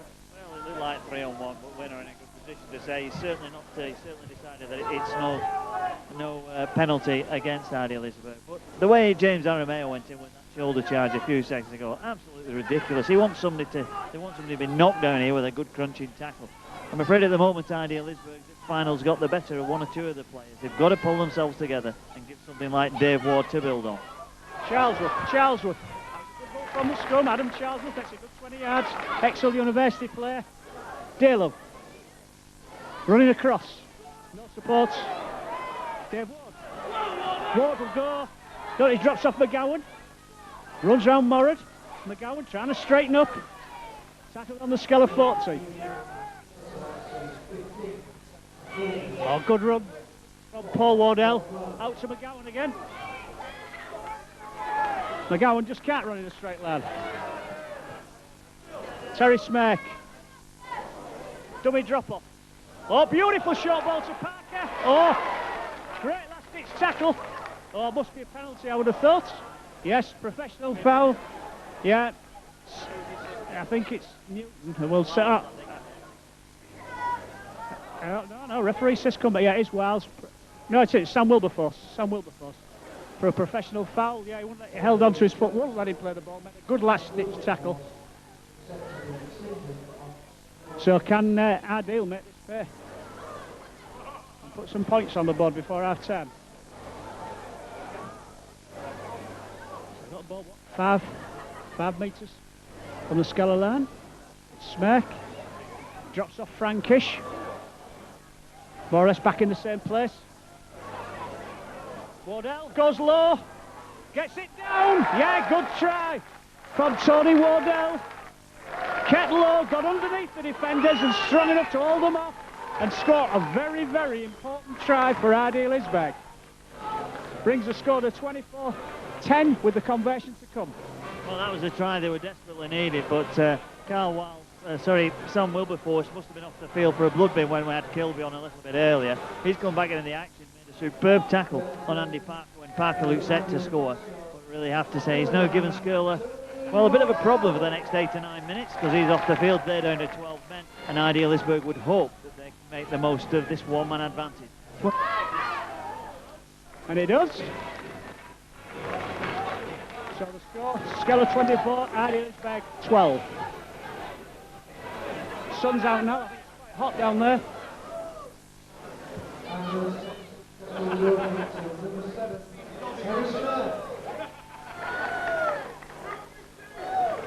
Of course, there's one thing that can say that Idealisburg certainly lulled skirlaugh into a false sense of security by giving them 18 points, 24 points to 6 start.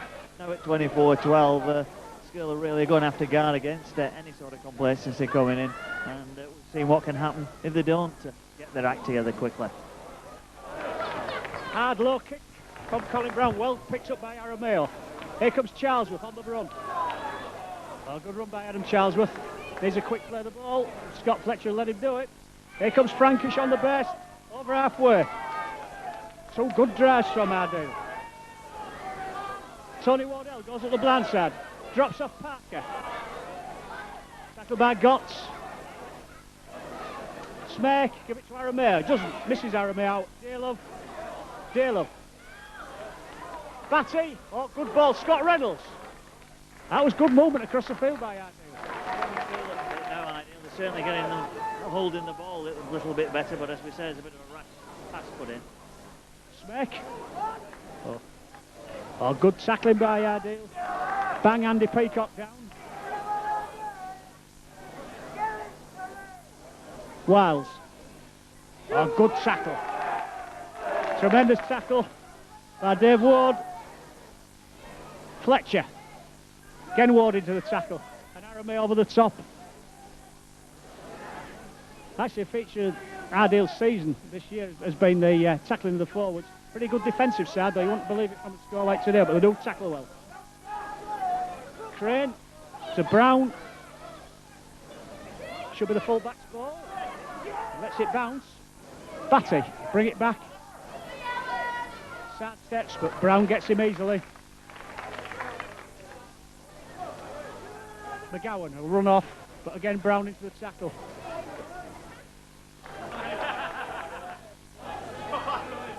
Arameo charges through. Good run by Arameo. Piddy. Well, that's his nickname. Actually, it's Paul Wardell. Tony Wardell acting halfback to Smake, to Dearlove, to Smake. Ball to Ward again, deep ball. Andy Park with a little bit of room. Drops off McGowan. Tackled by Fletcher. Last tackle. To Terry Smake. Chip kick through. Fielded by Paul Rouse right in the corner. Wiles makes a few yards. Rouse again. Again, good tackling by Ardale. Scaler on their own 10. Brown, moving it wide. Newton, Crane, looking for a gap. Crane! Oh, good run by Phil Crane. 20 metres. Oh, side-stepping, good side-stepping run. That's Kilby. Brown, chips. Should be Dave Ward's ball. Oh, he leaves it to the winger. Newton picks it up. Oh, comedy of errors there. Dave Ward should have played the ball himself then. So it's Skeller's ball. Left it to the winger and it didn't really bounce very well for the winger Reynolds. Scrappy, isn't it, at the moment as far as Ideal are concerned. They had a good pressure spell of 15 minutes or so, but then much of it apart from that try by Tony Wardell. There goes Newton, props off the course. Good tackle. Very good tackle by Tony Wardell. Sorry, Arameo. Brown, short ball. Oh, to Moran. Oh, just delayed it that fraction. Steve Moran steamed onto the ball and scores just 5-6 yards outside the left-hand post of Ardale. Well, I can't see any way back for Ideal at the moment, I'm afraid. They just can't stop Steve Morris from round about 10 metres out. A lovely pass off Colin Brown. Timed it to perfection, as you said.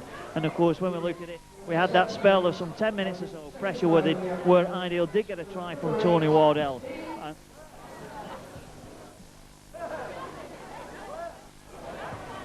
We've only got 12 men on at the moment. Colin Brown converts.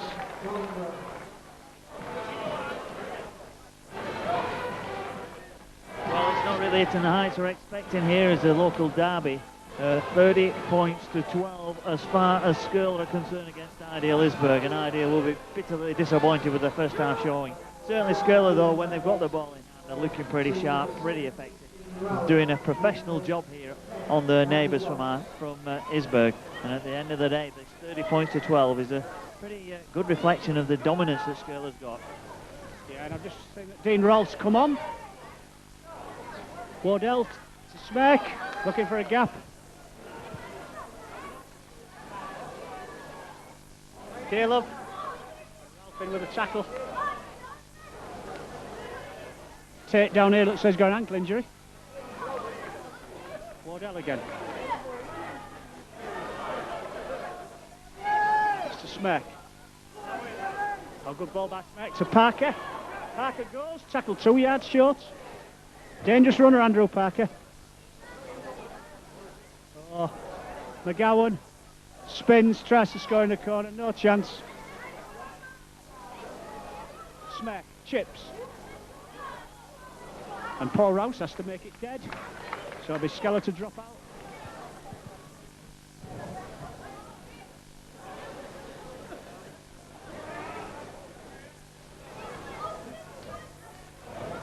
In no hurry to restart, Skeller.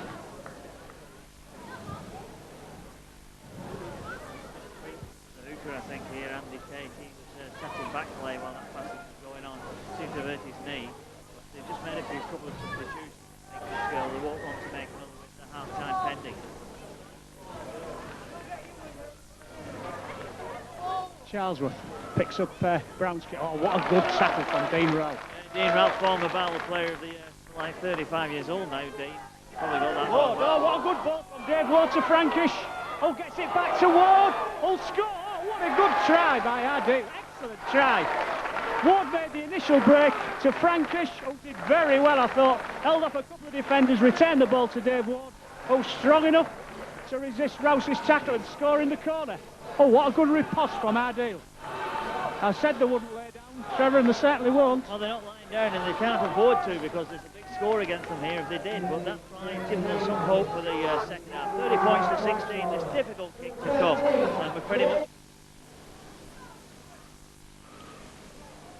Pretty good effort from Terry. Oh, hits the post. Leaving the score at Skeller 30, Ardale Isberg 16, and there's a half-time whistle.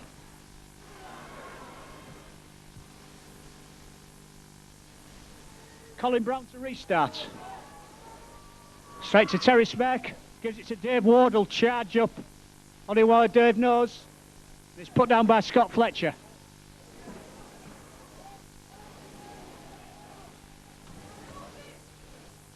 Dale's not off. Dale obviously, I think, must have gone to... Oh, knock on. So I try to find out who Robert Shaw's on for. Well, they need a bit of spark somewhere from half back, and they'll brought him on. Yeah, but certainly were at the moment. No, so Dale's gone to loose forward. So it's Colin Brown to feed. Oh, that must have been forward to Kilby. Bit of a sloppy pass that by Lee Newton. So it's Ardale's head and ball.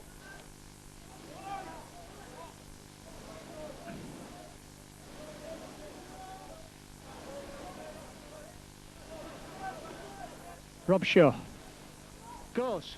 Bit of pace as Shaw. Well, I think it's the James Aaron off. Yeah, it looks like Aaron Mayo's gone off and then put Frankish up into the front row.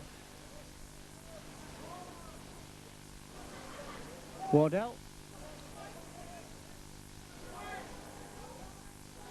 Cox.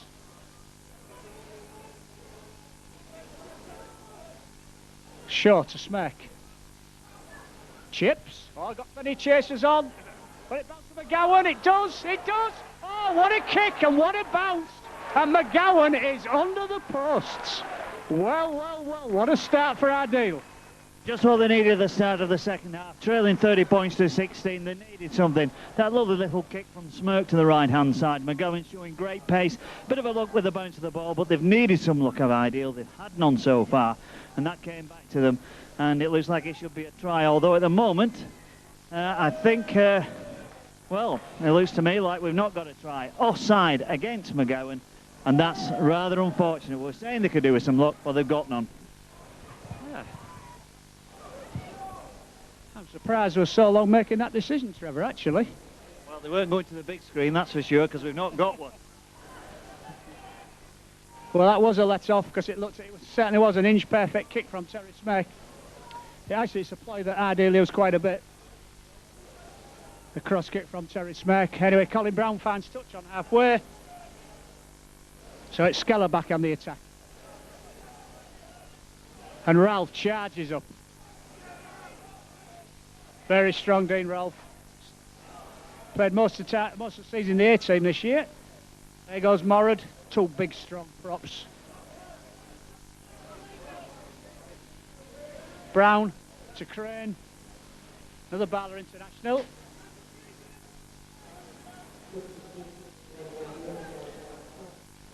Brown. Dummies goes. Oh, easy dummy gone. Sats. Oh, very cheeky. Under the post. Well, he had a man outside him and he should really have passed there, Trevor. You're right, he should have used him, but he had so much confidence. He certainly got through. A lovely step and go from 15 metres. And what do we see? The first half repeated here, and it's where Ideal are denied a score down the other end, and suddenly back comes Skirlaugh, step up that little gear and going for what's a crucial try. So I certainly won't miss that one. Doesn't. So the score is now Skirlaugh 36, Ideal 16. And you know, Trevor, it could have easily been Skirlaugh 30, Ideal 22. Well, it certainly could, and really, I suppose, when they look back on it, they'll just say, well, we've gifted them 3 tries, which they have. And if you'd have taken that 18 points off, well, you would have had 18-16 in a contest. But unfortunately for Ideal, shot themselves in the foot right from the very first minute. This catch-up rugby they're having to play, well, they've a mountain to climb yet again. 20 points adrift at this stage. So much different it would have been had McGowan gone in for that try and it had have stood. But it's... well, it's a pity as far as Ideal are concerned, but Skirlaugh, this is a comprehensive and professional performance as always from them, and they're obviously determined to hang on to the trophy. They are. Terry Smack kicks off to Paul Rouse. Tackle on the 20.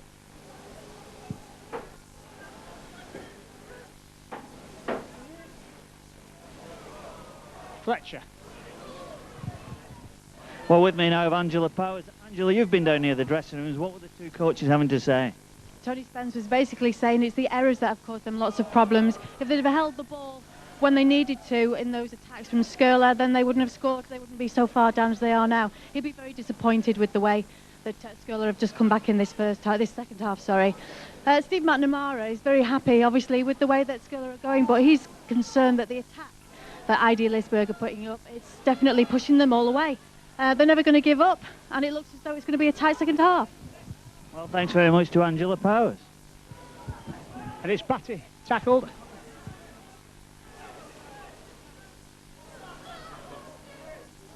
Wardell. John Frankish on the bump for the posts. Good run from Frankish, 10 metres short. Smack to Dalov. Inside ball, oh, to Adam Charlesworth, gets rid of it. To Dougie Cox. Cox. Oh, runs into 5 defenders.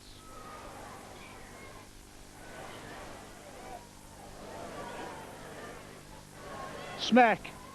Oh, reverse kick by Terry. Oh, well picked up. Can't see who it is, the Skirlaugh player. I think it's Scott Fletcher. It is Scott Fletcher. Good tackling on Rouse. Well, that sums up as far as Ideal's afternoon's been concerned. Everything they try is not quite coming off, and it's Skirlaugh who are coming up roses every time. It's a pity, really, as far as Ideal are concerned, but time's ticking past and still this 20 points to close. Wiles bumps off Charlesworth.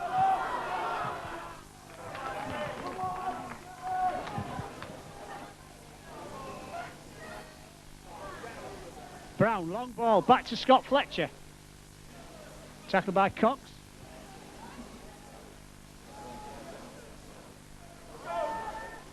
Colin Brown, big kick. Should be Reynolds' ball. Bringing it out. Scott Reynolds beats the first tackler, falls to Crane.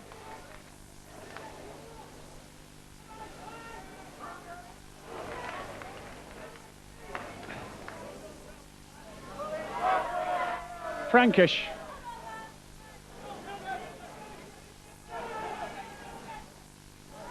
Terry Smirk to Paul Waddell.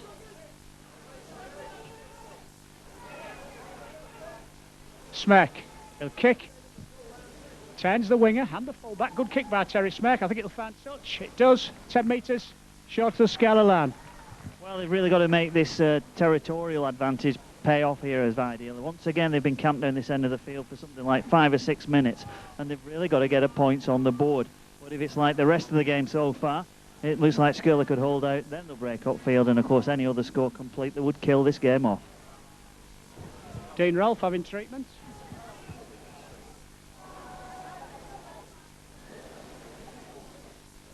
Referee stops the clock, he's in the way.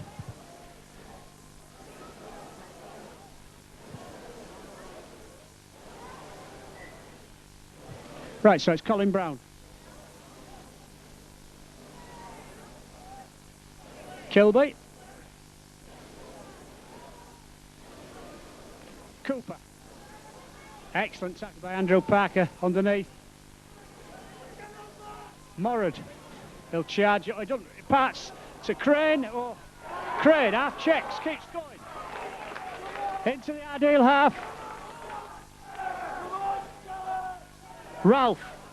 Suspicion of forward pass about that. Certainly very flat.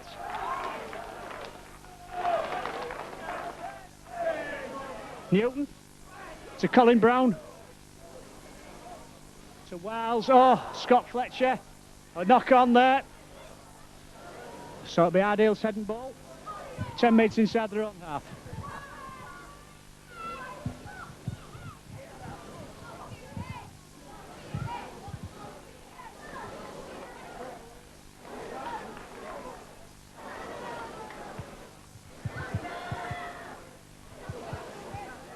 Cooper going off and Chris Batty coming on.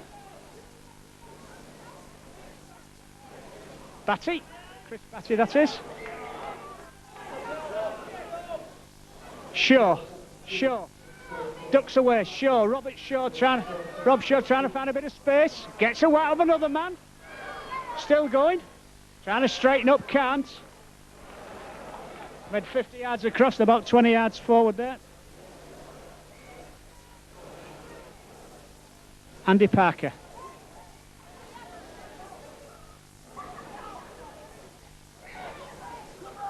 Smirk, long ball, not a good ball, but gets the deal of Batty. Tackled by Wiles.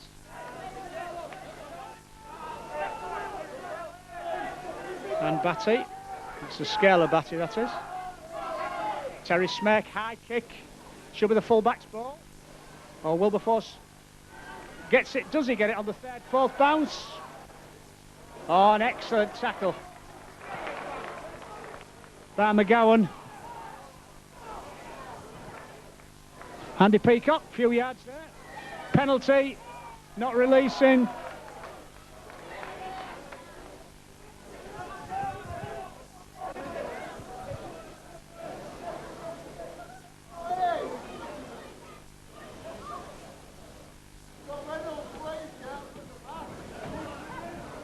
Put 50, Trevor, will you? 50.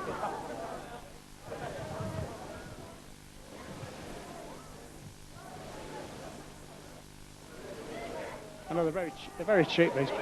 Don't always rate.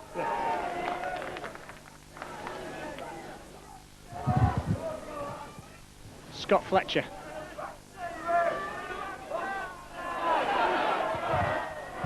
Another penalty.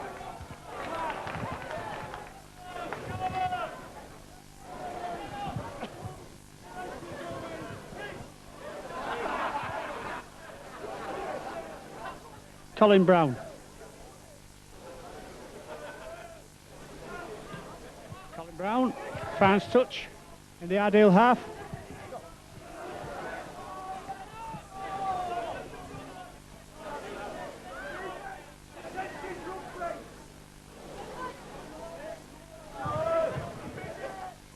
Morad knocks on.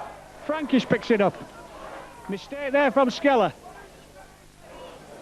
Terry Smith gets rid of it to Cox. Right. Parker on the drop-off. Can't get rid of Newton. Quick play of the ball. Robert Shaw going from acting half-back. That's his pièce de résistance. Got some good tries doing that. Very quick. Dave Ward on the charge. Dave Ward. Oh, runs into the tackler.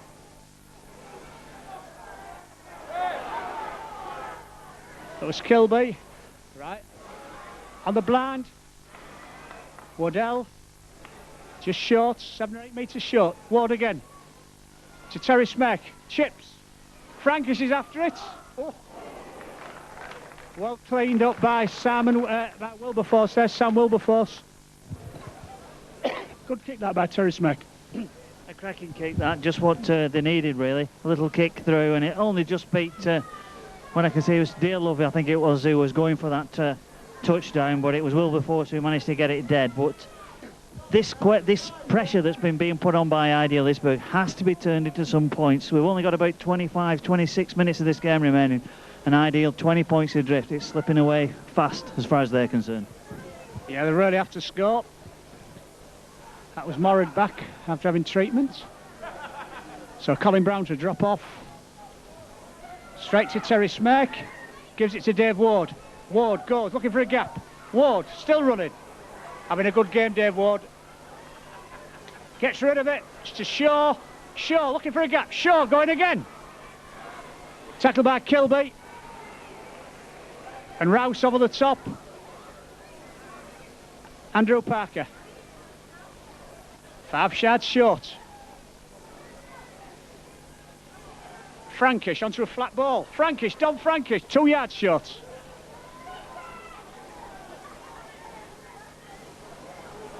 To Smeck. Long ball to Batty. To Charlesworth looking for a gap. Oh, just pulled down by Newton. Ardeel to Batty. Little kick through. Oh, picked up by Crane. Pressure off Skeller.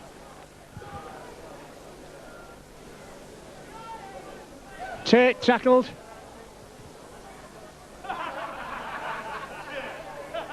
Well, that was another pretty poor kick, really, as far as Ideal had put on. Run out of their options, really, and then the pressure on them made them panic a little bit. Poor kick, and at the end of the day, Skirlaugh survived that attack.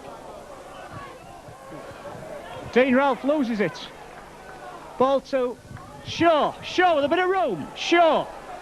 I'm sure he'll straighten up and try to go. He does. Oh, good tackle by Kilby. Cox.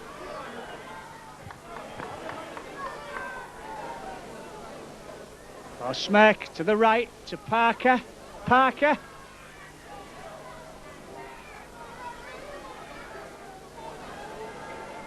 Oh, Batty. Not Batty. There's McGowan. Terry Smeck. Oh, looking for somebody running short off him, and nobody was there. Ward. Dearlove. Lovely ball to Charlesworth into a gap, but what a good tackle by Newton.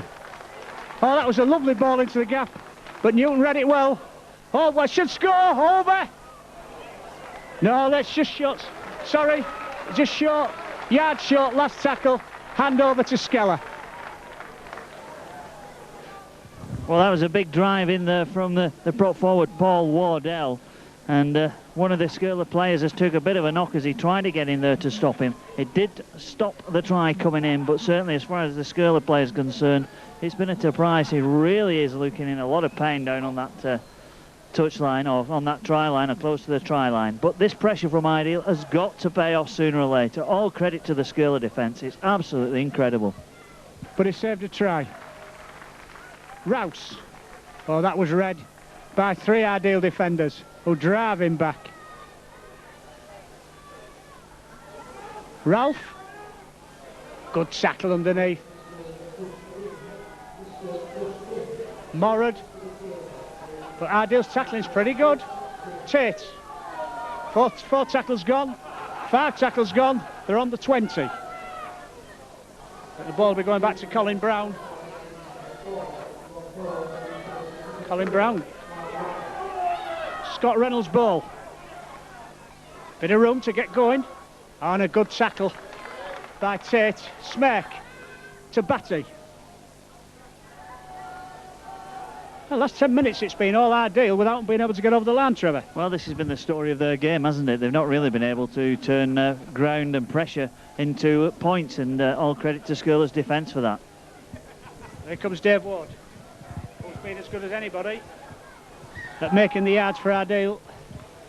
Not that time, though. Smirk. Smirk again, run around to Frankish. Frankish gets rid of it. To Wardell, Wardell. Oh, didn't see Parker coming on his left. Last tackle, it's Shaw. Dearlove. Little kick through. Oh, these kicks just aren't working. Picked up by Andy Peacock.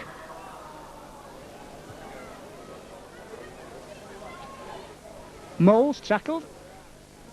Batty.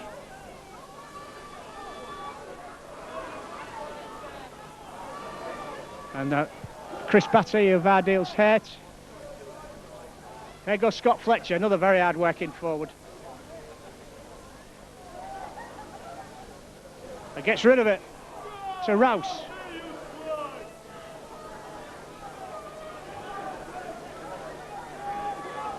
Colin Brown. Chips. Should be McGowan's ball, well collected by McGowan. Did well then. Looking for a bit of room. He's a good little player, this McGowan, isn't he? Run hard and very competitive, and a lot of pace as well. Pity had his try disallowed at the start of the second half, but he deserves one for his efforts. Certainly does. No penalties. Ideal in a good attacking position again.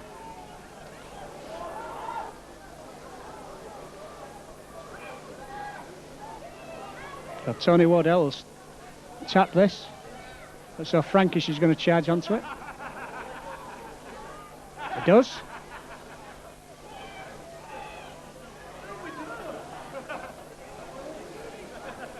Coxon.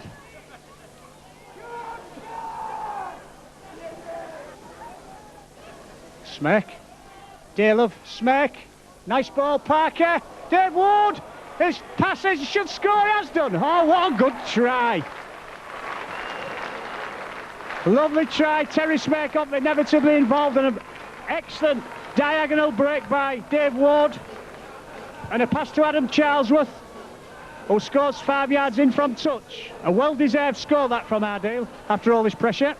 Well, it had to come eventually in 20-odd minutes or so, the vast majority of which has been their pressure. And that try nicely worked. Terry Smirk, as you say, he's in everything that they've got going for them. Ward, well, he's impressed, hasn't he, in that loose forward berth. And then to Charlesworth, nicely delayed. Charlesworth had to juggle with the ball, and he went, though, for the score. So Terry Smirk. And just to the right of the posts.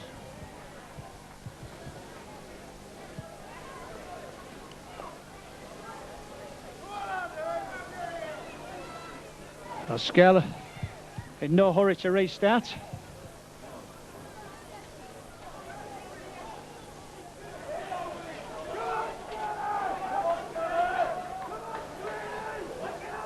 Colin Brown. Bit of a slow march to the centre spot actually then. I don't think either side's in too big a hurry. Certainly It's a bit warm out there today. It's been a hard physical game, and there's been no quarter asked given on these two sides, but been very few, if any, penalties, I think, given for a high tackle or a high shot. Very competitive, very well sportingly played. Dave Ward. To Wardell. Paul Wardell, that is. Smirk. Kicks. Turns the full-back. Looks like a fan touch again. So Ideal at the moment are content to play the territorial game. 15 metres from the Skirlaugh line. I think the tackling will be good enough to keep Skirlaugh down there. Time will tell. Well, certainly it's a much improved second half performance, isn't it, when you look at what it was at half-time. 30 points to 16, the half-time score. But this one, it's been very even Stevens between the two sides. Pretty much what we expected for 80 minutes. Just those dreadful first half errors let Ideal down. They did. Here comes Rouse. Tackled by Shaw. Moles. Again, good tackling by Ideal. Morad, oh, props off, oh, he does well to Steve Morad then. Oh, 20 valuable yards. To Brown. Ideal's defence not set, they've got men over there. Oh, but Batty holds on, he should have parted. Has done now. And Rouse gets outside his mark. It's not Rouse, it's Kilby gets outside his marker. But the Ideal defence gets across. Brown. Crane, oh, well out again. Newton to Moles. Tackle by Daleb. Brown again. Little ball to Newton, high kick. Should be Batty's ball. Collects it well. Beats his man. Oh, he doesn't beat his man. That was a good tackle by Newton, followed up well. Lee Newton's tackling's been exceptional. He's made quite a few telling hits on his own try line, and that one where he's chasing that one up to stop young Batty getting away. I think he's had a fine game, Newton, on attack. They'll be looking now who should be the man of the match on this one, and contender-wise, you've got to start saying Morad's had a big game as far as Skirlaugh are concerned. Colin Brown, well, I think he's going to be the favourite again to make the records and get his second man of the match, particularly with his try and his kicking. But all round, well, one or two contenders. Newton could be in there as well. Oh, not a particularly good pass that from Terry Smirk, but picked up by Scott Raddles. Batty. Going. Batty. Elusive fullback this, Terry Smirk. Oh, does well, does Terry. High cross kick. Good one, well judged. But Wilberforce is there, but should be driven over his own line. He is. That was an excellent chase. Terry Smirk did well down this blind side, Trevor. I think Terry Smirk didn't want that ball on this left wing, really, when he looked and saw 40 metres to the try line. But at the end of the day, he did well to step inside his man. Then a lovely place kick, and it's more pressure from Ideal Isberg.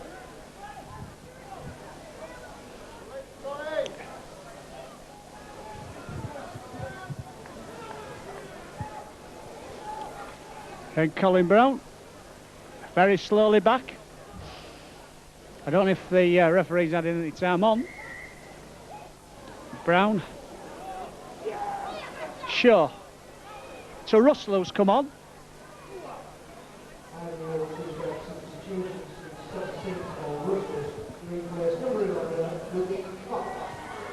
Parker. 10 metres out. Tony Wardell, 5 metres out. Shaw. To Frankish, and winds up, beats one tackle, can't beat the next. Terry Smirk. Daleb. Ward. Ball knocked out. Oh, played on by Skirlaugh, I think then. I think you've got that right. I think it's definitely was played on. Like the slate, another 6 tackles. And Dave Ward's injured. I think he's hurt his arm. He's called for the physio to come. He's hurt his arm and his shoulder. He's in a lot of pain down here, Dave Ward. Looks like he's dislocated his shoulder the way he's rolling about in agony here, and that'll be a bad blow as far as he's concerned, obviously, and as far as Ideal Isberg are concerned. Dave Ward certainly been one of the players who's always looked capable of breaking down this Skirlaugh defensive line, but it's hard out there. The pitch is pretty hard because we've not had a lot of rain recently, and these two players, sets of players, have certainly knocked each other around the paddock a little bit. But at the moment, Dave Ward getting treatment here. Another player over there getting treatment going. So Ideal Isberg in the wars in more ways than one. They are, and they've got an important game on Tuesday against Featherstone Lions at home, which they'll win, they'll clinch promotion. So they'll certainly want 13 fit men for Tuesday.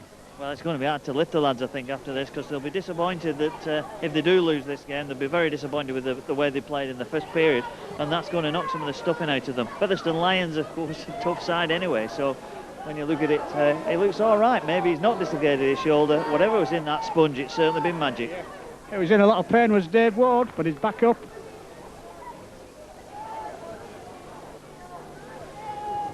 But McGowan, the winger, having treatment.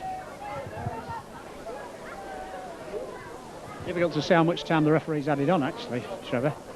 Well, we've got around about 12 minutes of normal time, and then the rest of it's up to him. We'll just have to go with the flow as far as he's concerned. But these two injuries, I think are the first ones we've had, really. And of course, we don't have the big screen thing, so at the end of the day, probably 2-3 minutes this one I'll put on at the end of it. At the moment, it's not looking like it's going to matter either way, but if they could get another score on the board, 36-26 might just make an interesting last 10 minutes. Right. And it looks as though they're bringing Aaron Mail back. Ardale. Oh, it isn't Aaron Mail, it's Russell, Richard Russell, who is the winger. Winger comes centre, it looks as though he'll be on for McGowan. Quite a dangerous runner, Richard Russell. Oh, bad sight, that stretcher on for McGowan. Well, nothing you ever want to see at a rugby game or any game, sporting occasion, of somebody going off on a stretcher. Let's hope it's just a precautionary thing. But McGowan has been impressive for Ideal Isberg, limited chances, but when he has had the ball, he's made a lot of ground and he's certainly come looking for work. Pity really, if he does go off on that. Now it looks like he's shrugging it off at the end, but I think he's going to leave the field of play. So Richard Russell on. Brother of Paul Russell, of course, who's wearing 17 for Ardale. Two pairs of brothers playing for Ardale, the Wardells and the Russells. Frankish onto a flat ball, which he's done with enthusiasm since he came on. Had a good game, hasn't he, Frankish, and he came on just before half-time. Smack, oh lovely. Hit ball inside to Russell, will score, and he does score.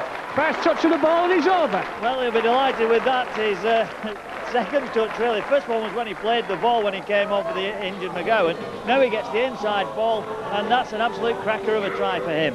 Game on, I think, now. Game on. Again, Smack involved. One dummy out to Andy Parker, and a beautiful inside ball from Andy Parker to Richard Russell on the bump, and Russell's over. So Dean Ralph's coming off for Skeller. And Andy Gott's going to come back on. Andy Gott's certainly, well, he's still on the touchline. So wait to see if Gotts does come on. And he's kicked it. So much for me of little faith. Wardell puts it straight down the middle. And it is Gotts on for Dean Ralph. And it's 36-26. And interestingly enough, Trevor, there's only one try in it. It's actually 6 tries to 5. Well, yeah, interesting enough, and as we say, 3 of those tries were gifted Skirlaugh by knock-ons in the first period. So Ideal Isberg, side full of talent and potential. This game might not yet be beyond them, but what a story it would be. Yeah, there goes Russell. Dalov.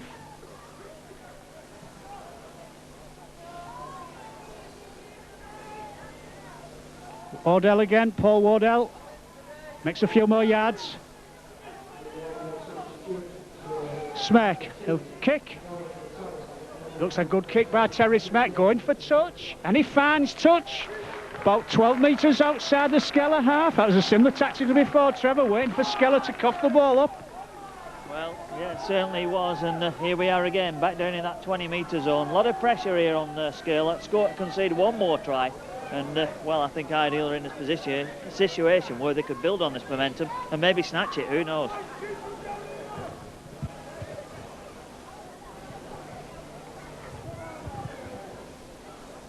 So it's Brown to feed. I think Rob Moles will set this ball up. Moved into the standoff position, Moles. Oh, good tackle, excellent tackle by Charlesworth. Gotts just come back on. Good yards by Andy Gotts.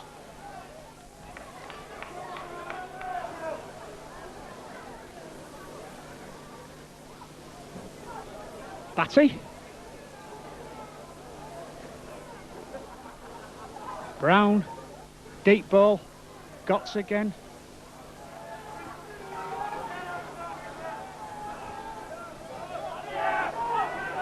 Brown. Newton. Newton. Oh, beats Dave Ward on the outside. Does well, does Newton. Oh, can't get the ball out to Moles. But on the attack. Ideal defence backpedaling. Brown. Goes up the blind side to Newton. To Crane. Looks a forward pass that to me, and the referee said it was. I think you got that right as well. Everybody's stacking over this side. And when Crane put the ball back inside, well, he was trying to pick out a man who was at least level with him, so right decision.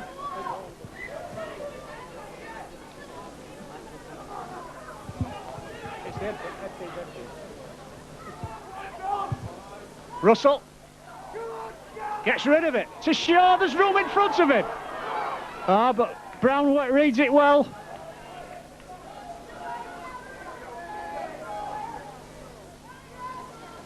Batty to Daylove to Parker.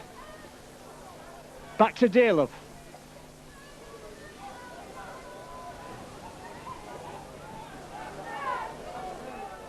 Batty to Terry Smirk. Another cross kick. Oh, Reynolds collects it. Reynolds. Oh, he couldn't straighten up down the wings. Had to come back inside, but gets rid of it. To Wardell. To Ward. Dave Ward will take him on. Charlesworth looking for support. Wardell. Tony Wardell. And that was a good tackle by Colin Brown. Last tackle. Smirk at the blind side. Terry chips. Oh, nice kick. Oh, and he pins the winger. Peacock over the line, a good attack. More pressure as well on this skirlaugh side. By my reckoning, around about 5 minutes plus this injury time to still be added. And I suppose Ideal will be feeling there's still time to win this one if they can keep them pinned down there and keep going away. They're certainly playing well now, Ideal. Well, they're certainly controlling the ball, Trevor, aren't they? They're doing very well now. Thing what they didn't do in the first half. Exactly, this game is a game, of course, of keeping the ball in hand, and that's what they weren't doing, and that's why they were trailing so comprehensively. Richard Russell.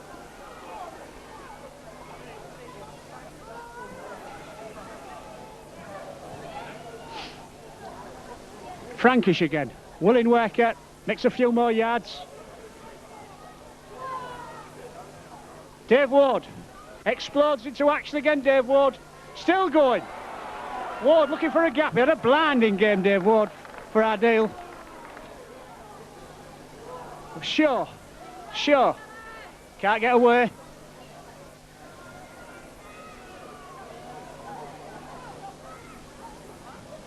Russell on the drop-off. Russell will score. Russell does score. Beautiful drop-off from Tony Wardell. And Paul Russell shrugged off the last tackler, put a long left arm out, and just over the line, and Ideal are back in this. Trevor written them off in the first half. It's 36-30. It's Paul Wardell trying to reduce the deficit to 4.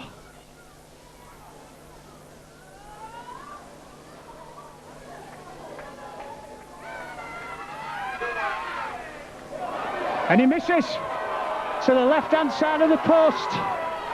Well, that's a disaster really for them. Some of these Ideal players got their hands on the heads of the look at that. 6 points the margin here, but that's an absolute disaster as far as Ideal are concerned. They needed that kick to keep them up and running, but not dead and buried yet. And it's 6 tries apiece now, and it's Colin Brown's goal kicking that's given Skirlaugh the edge. Though, to be fair, his goal kicks have been easier than Smirk's or Wardell's. But Brown, will he put it deep? I think he will. Try to score a Russell. Good run, determined run. Not a very big second row, but certainly makes the yards. Well, these two Russells have come on and certainly made a difference. Try a piece. Paul Wardell. Frankish. Another willing worker. Terry Smirk is going to kick again. Just 10 metres inside the Skirlaugh half. Didn't really get the distance on that one, Trevor, that he has been doing, but nonetheless a good kick. Well, it still means that they've got to a chance to keep the pressure on down this end of the field, although Skirlaugh will be happy that they get head and feet on this with the seconds ticking away. I think the referee signalled 3 minutes then. Wardell going off. He looks exhausted. Arameo coming back on. Obviously hoping that Arameo, kind of player who can make that so important break. Moles, he must run this out. He does. Tackled by Charlesworth. Newton acting half-back. Richard Atkinson. Kilby runs off from acting half-back. Oh, good tackling though. Dale and Parker. Scott Fletcher. That's 4 tackles gone. To Colin Brown. To Crane. Crane looking for a gap. No gap there. Last tackle. Colin Brown. Kicks. Hoping for touch. It's going to go dead, I think. Yeah, it does go dead. So it's a tap 20. Well, that's a tap 20, a chance for Ideal to build this one last attack. They need to close this 6 points gap. So it's Russell.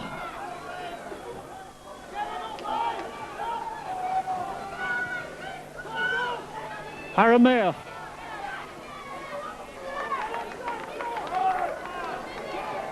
Shaw runs off. Oh, falls at Tate's feet. Terry Smack, chip. Oh, well collected. I think it's Scott Fletcher. It is Scott Fletcher. Important catch that. I'm sure Skirlaugh will just play this 6 out. Kilby. Banged down on halfway by 3 defenders. He won't mind that. Tate, who's not often run from acting half-back for Skirlaugh. And there's the full-time whistle, with Skirlaugh victorious by 36 points to 30. But what a brilliant game Ideal have made of it after looking being dead and buried. Trevor, tremendous game really. Well, again, very much at 2 halves, wasn't it? The first one belonged to Ideal Isbird. They led by 30 points to 16, and it really looked like there was no way back, particularly when it was 30 points to 12 just as a half-time whistle was about to sound. But in the second half, even though Colin Brown increased that lead to 36-16, all credit to Ideal Isbird. They battled back, and at the end it's been Skirlaugh who's been hanging onto the trophy by their fingertips. What a terrific contest. But it's Skirlaugh, the BNFL National Cup winners for 1999-2000.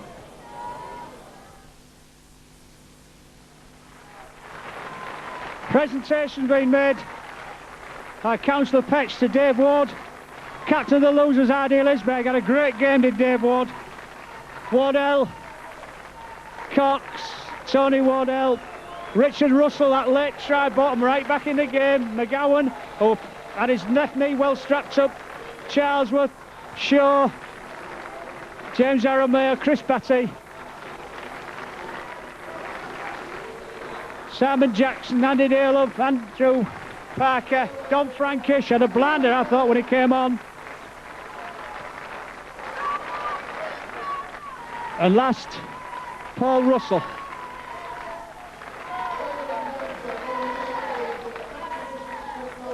Excellent performance that by Ideal. Looked dead and buried, but bags of spirit and a lot of skill as well. Referee Stuart Lee, who is from Lee, receiving a memento of the occasion. I thought he had a very good game. What a difficult game to handle, really. Little foul play, good open game, some good skills on view as befits such an occasion. So the player of the match award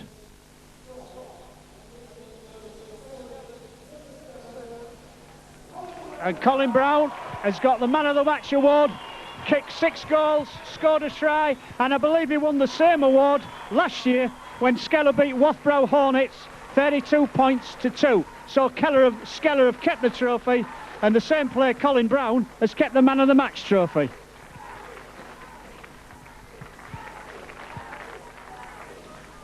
Had an excellent, very influential player, Colin Brown. Scored that try just after half-time when it was needed. I think we said in the commentaries, goal kicks generally speaking were easier than terrace mates, but they had to be kicked. It's a big occasion. Steve Morrod, Skirlaugh captain, receiving the BNFL trophy for the second year in succession. Well-earned win by Skirlaugh. Culmination of a season's hard work. And now they've got another 2 games that they need to win to become the Premier League champions.